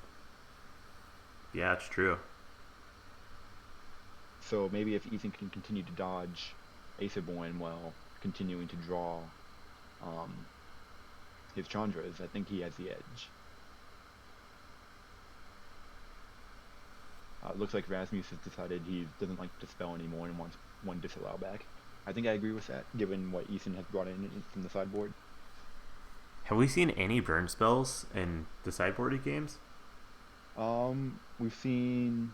I know in game 3, Ethan drew a couple extra cards, and we saw Tucker's Command. And I think we've seen Lightning Strike. Yeah, we did. And the only other one would be Stoke the Flames, and I imagine that would still be in. Okay, so this hand, Double Languish, Dig Through Time, I'm very tempted to keep.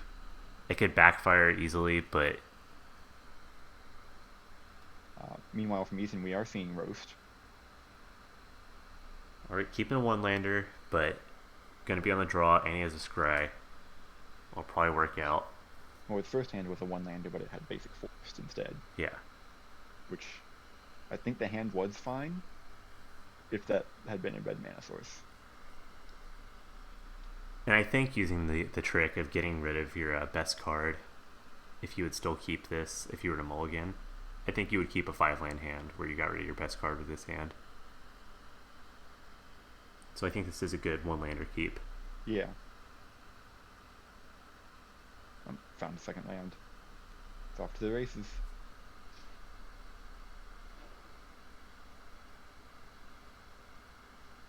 So with these opening hands, I do think I favor Ethan here. I favor Well, Rasmus now. now with that negate, I quickly changed my mind. Yep, because that's going to answer this copter. Alright, now we're going to see if he's cheating. If he plays that Abbot, definite cheat. Well, he's going to attack first, see if there's a removal spell. Smart.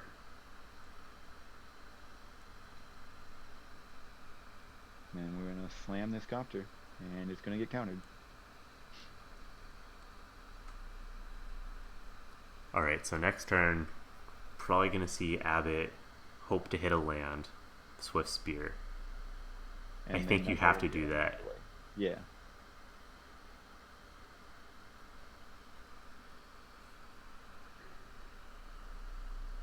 And then, assuming that Rasmus can find anything to close out the game in a reasonable amount of time, it seems like he's going to be able to clean it up. It's very early to call it, but Double Languish hand's so good. Yeah, it's certainly favoring Rasmus by quite a bit, given that the copter got countered. If the copter hadn't been countered, I think I would be favoring Ethan right now. Same.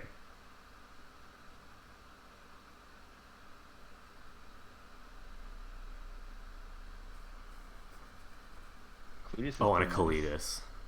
So he found a threat. Now we'll see how greedy of a player Rasmus is if on turn 4 he decides to languish Kalidas. If there's 2 creatures being thrown down this turn, I'm definitely languishing. If he only puts down 1... Interesting. Ethan's not going for Abbott. I think I agree with that, actually, with the double 1-drops. I think I just want to try and find a land, though. Just so I can be able to cast my spells. I don't know. Because are you playing another 1-drop into Languish here?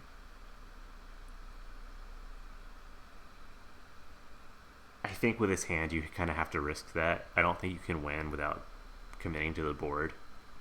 I think you can beat a Languish if you just lose these 2 creatures. And I think Ethan agrees with me. Second Cletus. He might play Cletus here. Only at 14 life. Cletus will die to a Stoke, for what that's worth. It also dies to Roast. Yeah. But he's gonna be safe. Take his 2 for 1. Remove the pressure. Smart play. Gotta imagine. Here. Yeah. Second Roast is good. Well, this game's a little more competitive than I expected. Is that Soulscar Mage? No, he's going for Abbott. Okay, I only saw 1 mana tapped. It took him a second.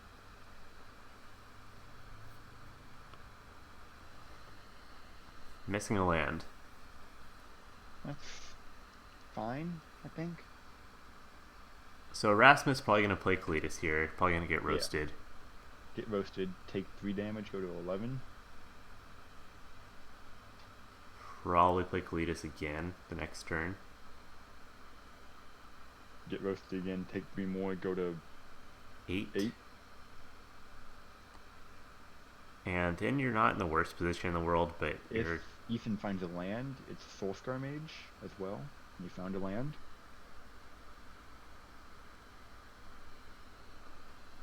Okay, so we called this game for Rasmus really, really early.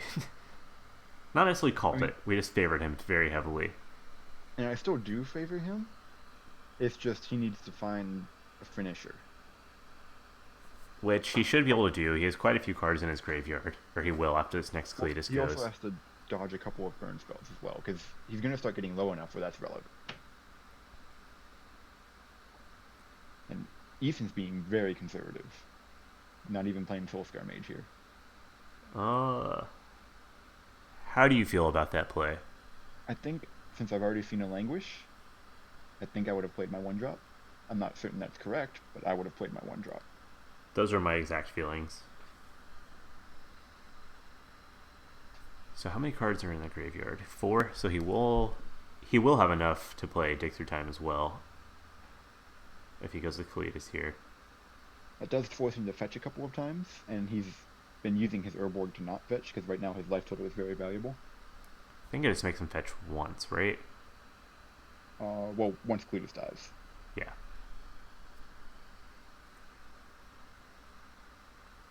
Well, no, because he still has to pay for double blue. Right, yeah, so he has to fetch twice. So he goes to 9, he goes to 6.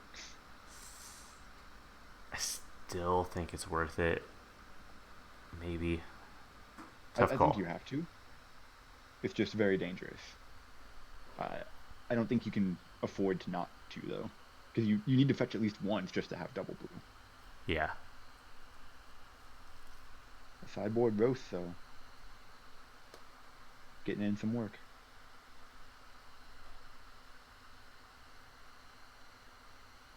Slam for 3, put him to 8. Fetches, put him to 6. Stoke puts him to 2. Wow. Atarka just turned the corner so fast. Those roasts did so much work. Oh, yeah.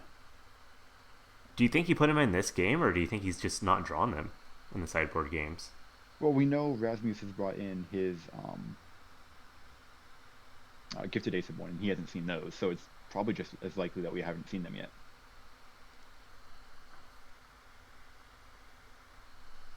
Both cards are 3-ofs. It just so happens that Ethan found his, and Rasmus did not. Because I think if Rasmus also had Gifted Ace of One here, I think he'd be in a fine spot. How does Rasmus win this game? Um, well, he Gifted needs to deal with Aetherborn some and a more. removal spell? I think he needs to find. I think actually I want 2 Gifted Ace of One. Is what I'm looking for here. Yeah. I just want ways to pad my life total.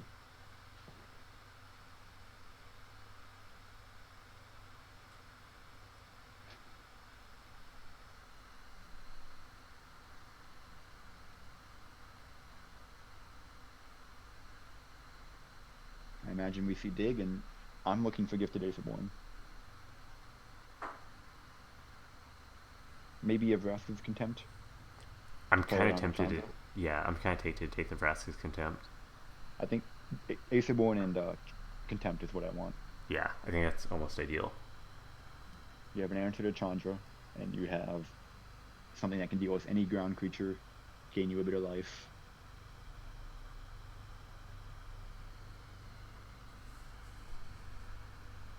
Either way, I think the game's going to be over pretty quick. Either Ethan runs out of steam, or Rasmus just dies.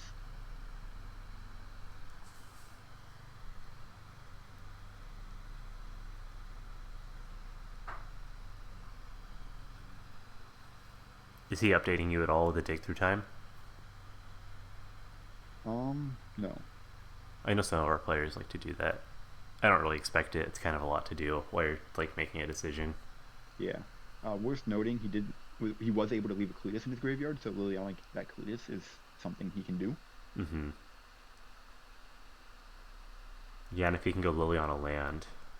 Found an Ace of One. Okay. Step 1.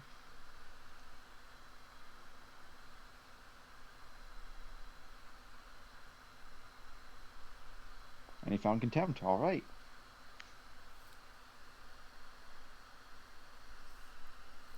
If he hits a land, he's in really good shape. Well, he doesn't even need to hit a land, I don't think, because he has 6 mana, right? So he can go Gifted Aetherborn and Languish. Oh, he does Or have rather, 6. Languish first.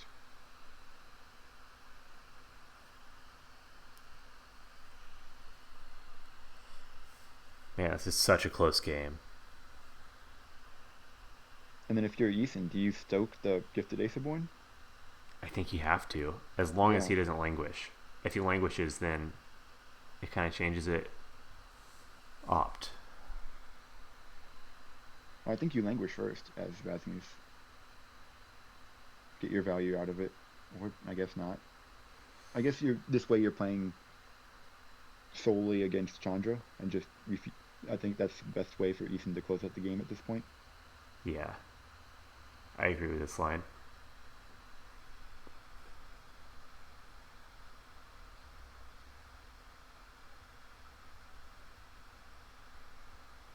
Wow, this is such a close match.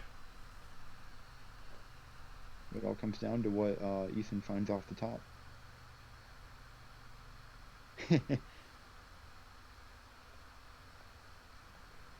I don't think you disallow that fetch, but maybe you do I because think there's it does nobody leave in the world who does that. it does leave Ethan without green mana. I don't think you care about that. You'd rather just counter the spell.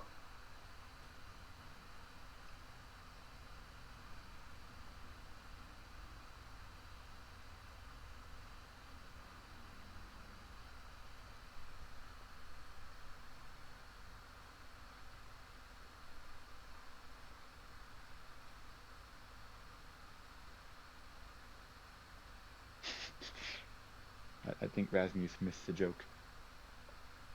I'm not so sure it was a joke. Kind of hard to tell with Ethan sometimes. You found Swifty? Okay. I mean, you can Hmm. Swifty Soulscar Mage and then still Stoke. You can, yeah, yeah.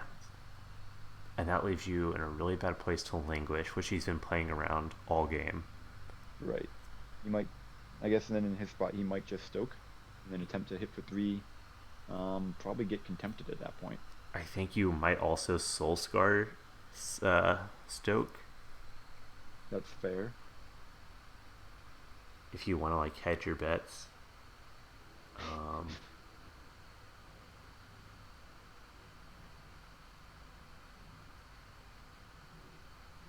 Honestly, even though Rasmus has contempt, Chandra would be really good here. Kill the Aetherborn, get a prowess trigger, smash for 3.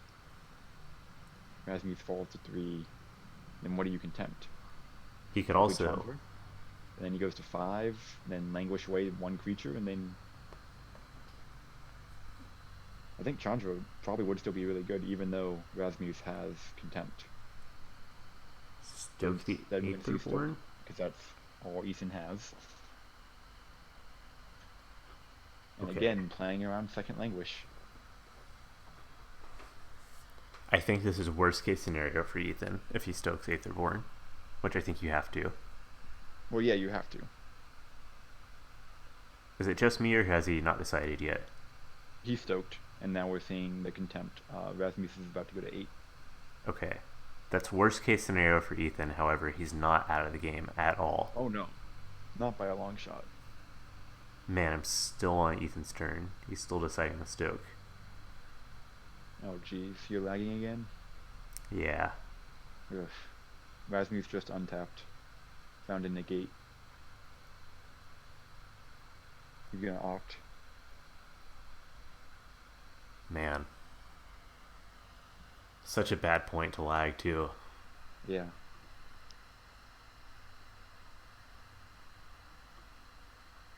Well, it wasn't a quick decision from Rasmus. He's thinking about it.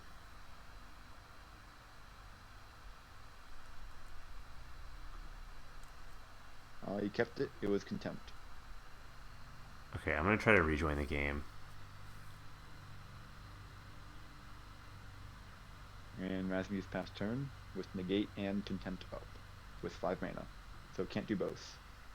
Ethan found a land. I imagine we're going to see Swifty and that's it, given the way he's been playing.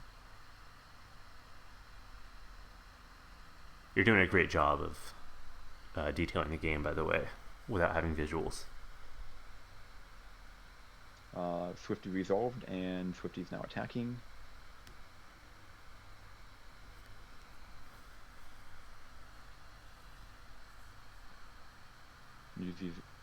Rasmus is allowing damage to go through. Takes 1, goes to 7.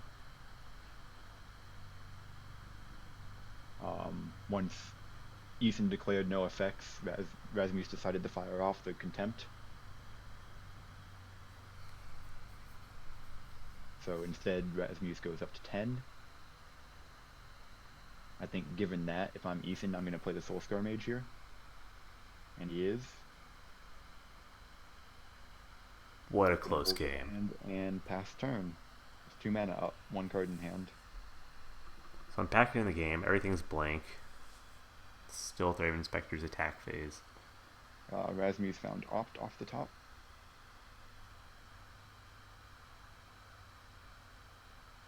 Oh, he's going to fire off Languish to deal with this mage. I think I like that. Maybe you want to opt first. No, I don't think you opt because then you want to hold up negate to back that up. I don't know. It's tough. But that Languish is finally gone. Ethan found Atarka's command. With Mussy back at 10, I think that he might have stabilized. Yeah. Just perhaps. Ethan passed turn. Rasmus is going to opt. Ethan decides not to cast Atarka's command with 1 mana up. Okay, I think I'm caught up now. Okay. Rasmus just cast opt for you? Yeah. Okay. So, an interesting mode on Atarka's command is the preventing of life gain. Yeah. If we see like an Aetherborn or something like that come down and attack. The problem with Aetherborn against Atarka's command is you only prevent 1 instance up. You have to kill them quick to make that really matter. Yeah. But found a Gearhulk. Okay, that's a closer. How much burn do you play around? None?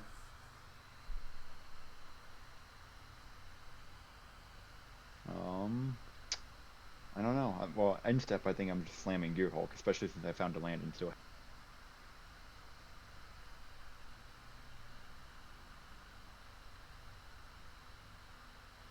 Did I lose you? No. Okay.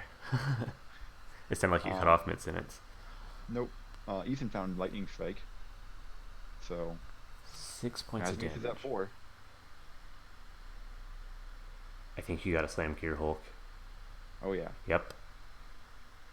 Gotta find a way to close out the game. And then, yeah, dig.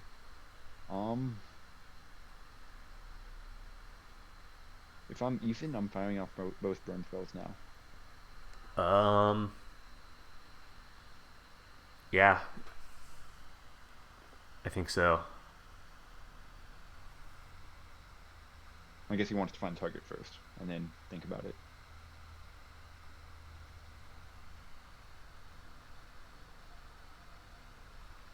Okay, so Ethan fires both at the face. Let's say that Rasmus doesn't find a counter spell. Or he has negate still. Yeah, that's true. But hypothetically, he doesn't find another one. Stoke will do it. Right. You're just firing off Atarka's command. Interesting. I don't know why you do that. I guess you fire off both. I think if you do this, you're trying to kill a gifted Aetherborn. But if you're trying to kill gifted Aetherborn, I don't think that you fire off Atarka's command.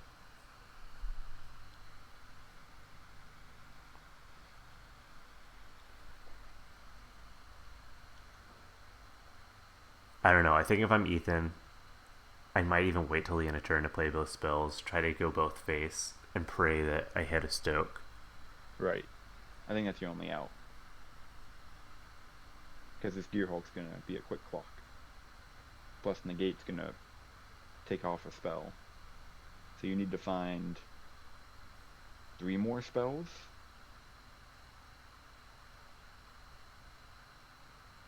Another Gear Hulk is good.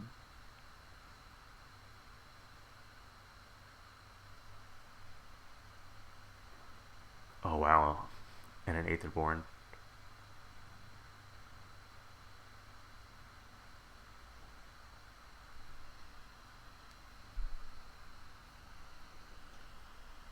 If Rasmus can find another land, he can play Yeah. Aetherborn and have Gearhulk back up. This is quickly getting out of hand for Ethan. And he found a land. Fetch it. Well, no, he has Urborg, so fetch doesn't even matter. Yeah. Wow, this is such a good match. We had some stinky games, but Games 3 and 5 delivered.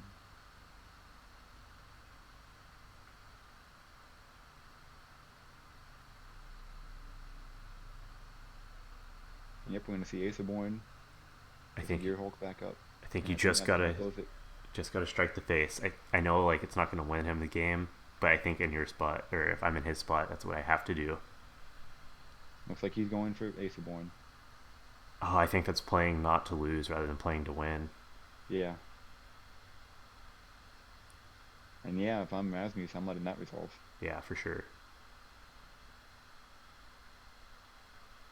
Land off the top, I think that's GG. I think I don't so. think you can find burn spells quickly enough. I think you scoop once the Gear Hulk happens. I guess it is the final game. You don't really have any need to scoop, but I think you also want to hold on interesting. to that land just to bluff. I think Rasmus opted to not cast the Gear Hulk. He's a very cautious player. I feel like with only one card in hand, I think he's fine. Yeah, because he has that negate backup. Because sure, that card could be like a Stoke or whatever, and it happens, and then he's at 3, but then he has negate and 2 Gear Hulks, and he gives one draw step, which he has a negate for. Yeah, So which is why I would have held the land. But I mean, it worked out anyway because same effect would have happened if he would have held it.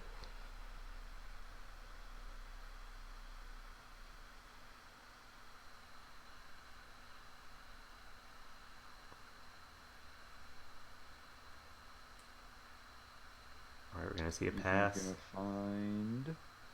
Or he's gonna fetch. I mean, we know that it doesn't matter what happens, and that Rasmus is going to win this game as long as he plays that Gear Hulk, and he will, having the negate back up. Yeah. But if you're Inspector, you still have a hope. I mean, I suppose he could find Abbott, and that gets him somewhere. Yeah, true. He found Dragon Fodder, that's gonna get negated. We're gonna see a Gear Hulk, and that should be game.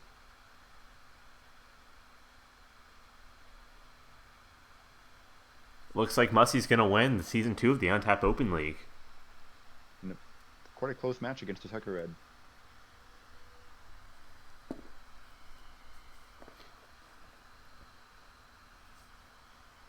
He's gonna pass turn. We're gonna see Gear Hulk. There's no one spell that kills you. I don't know if we could have asked for a better Game 5. It was pretty good. A lot of fun to watch. Very close. And yeah, looks like Rasmus is gonna slam the door. Cast a Gear Hulk. And that'll do it.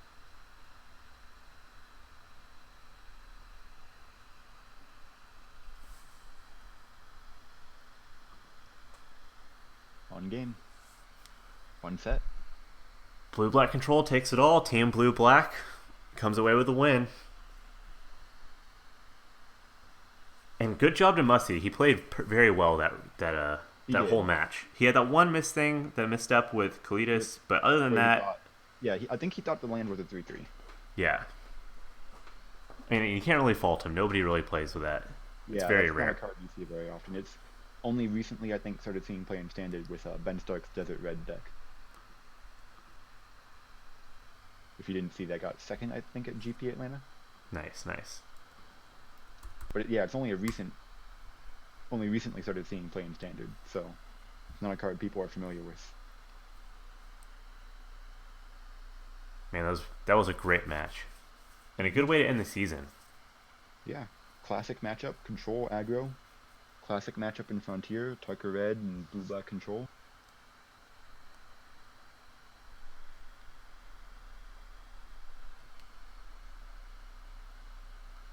And it And is that's too what late to sign up. Go ahead. I was gonna. It's too late.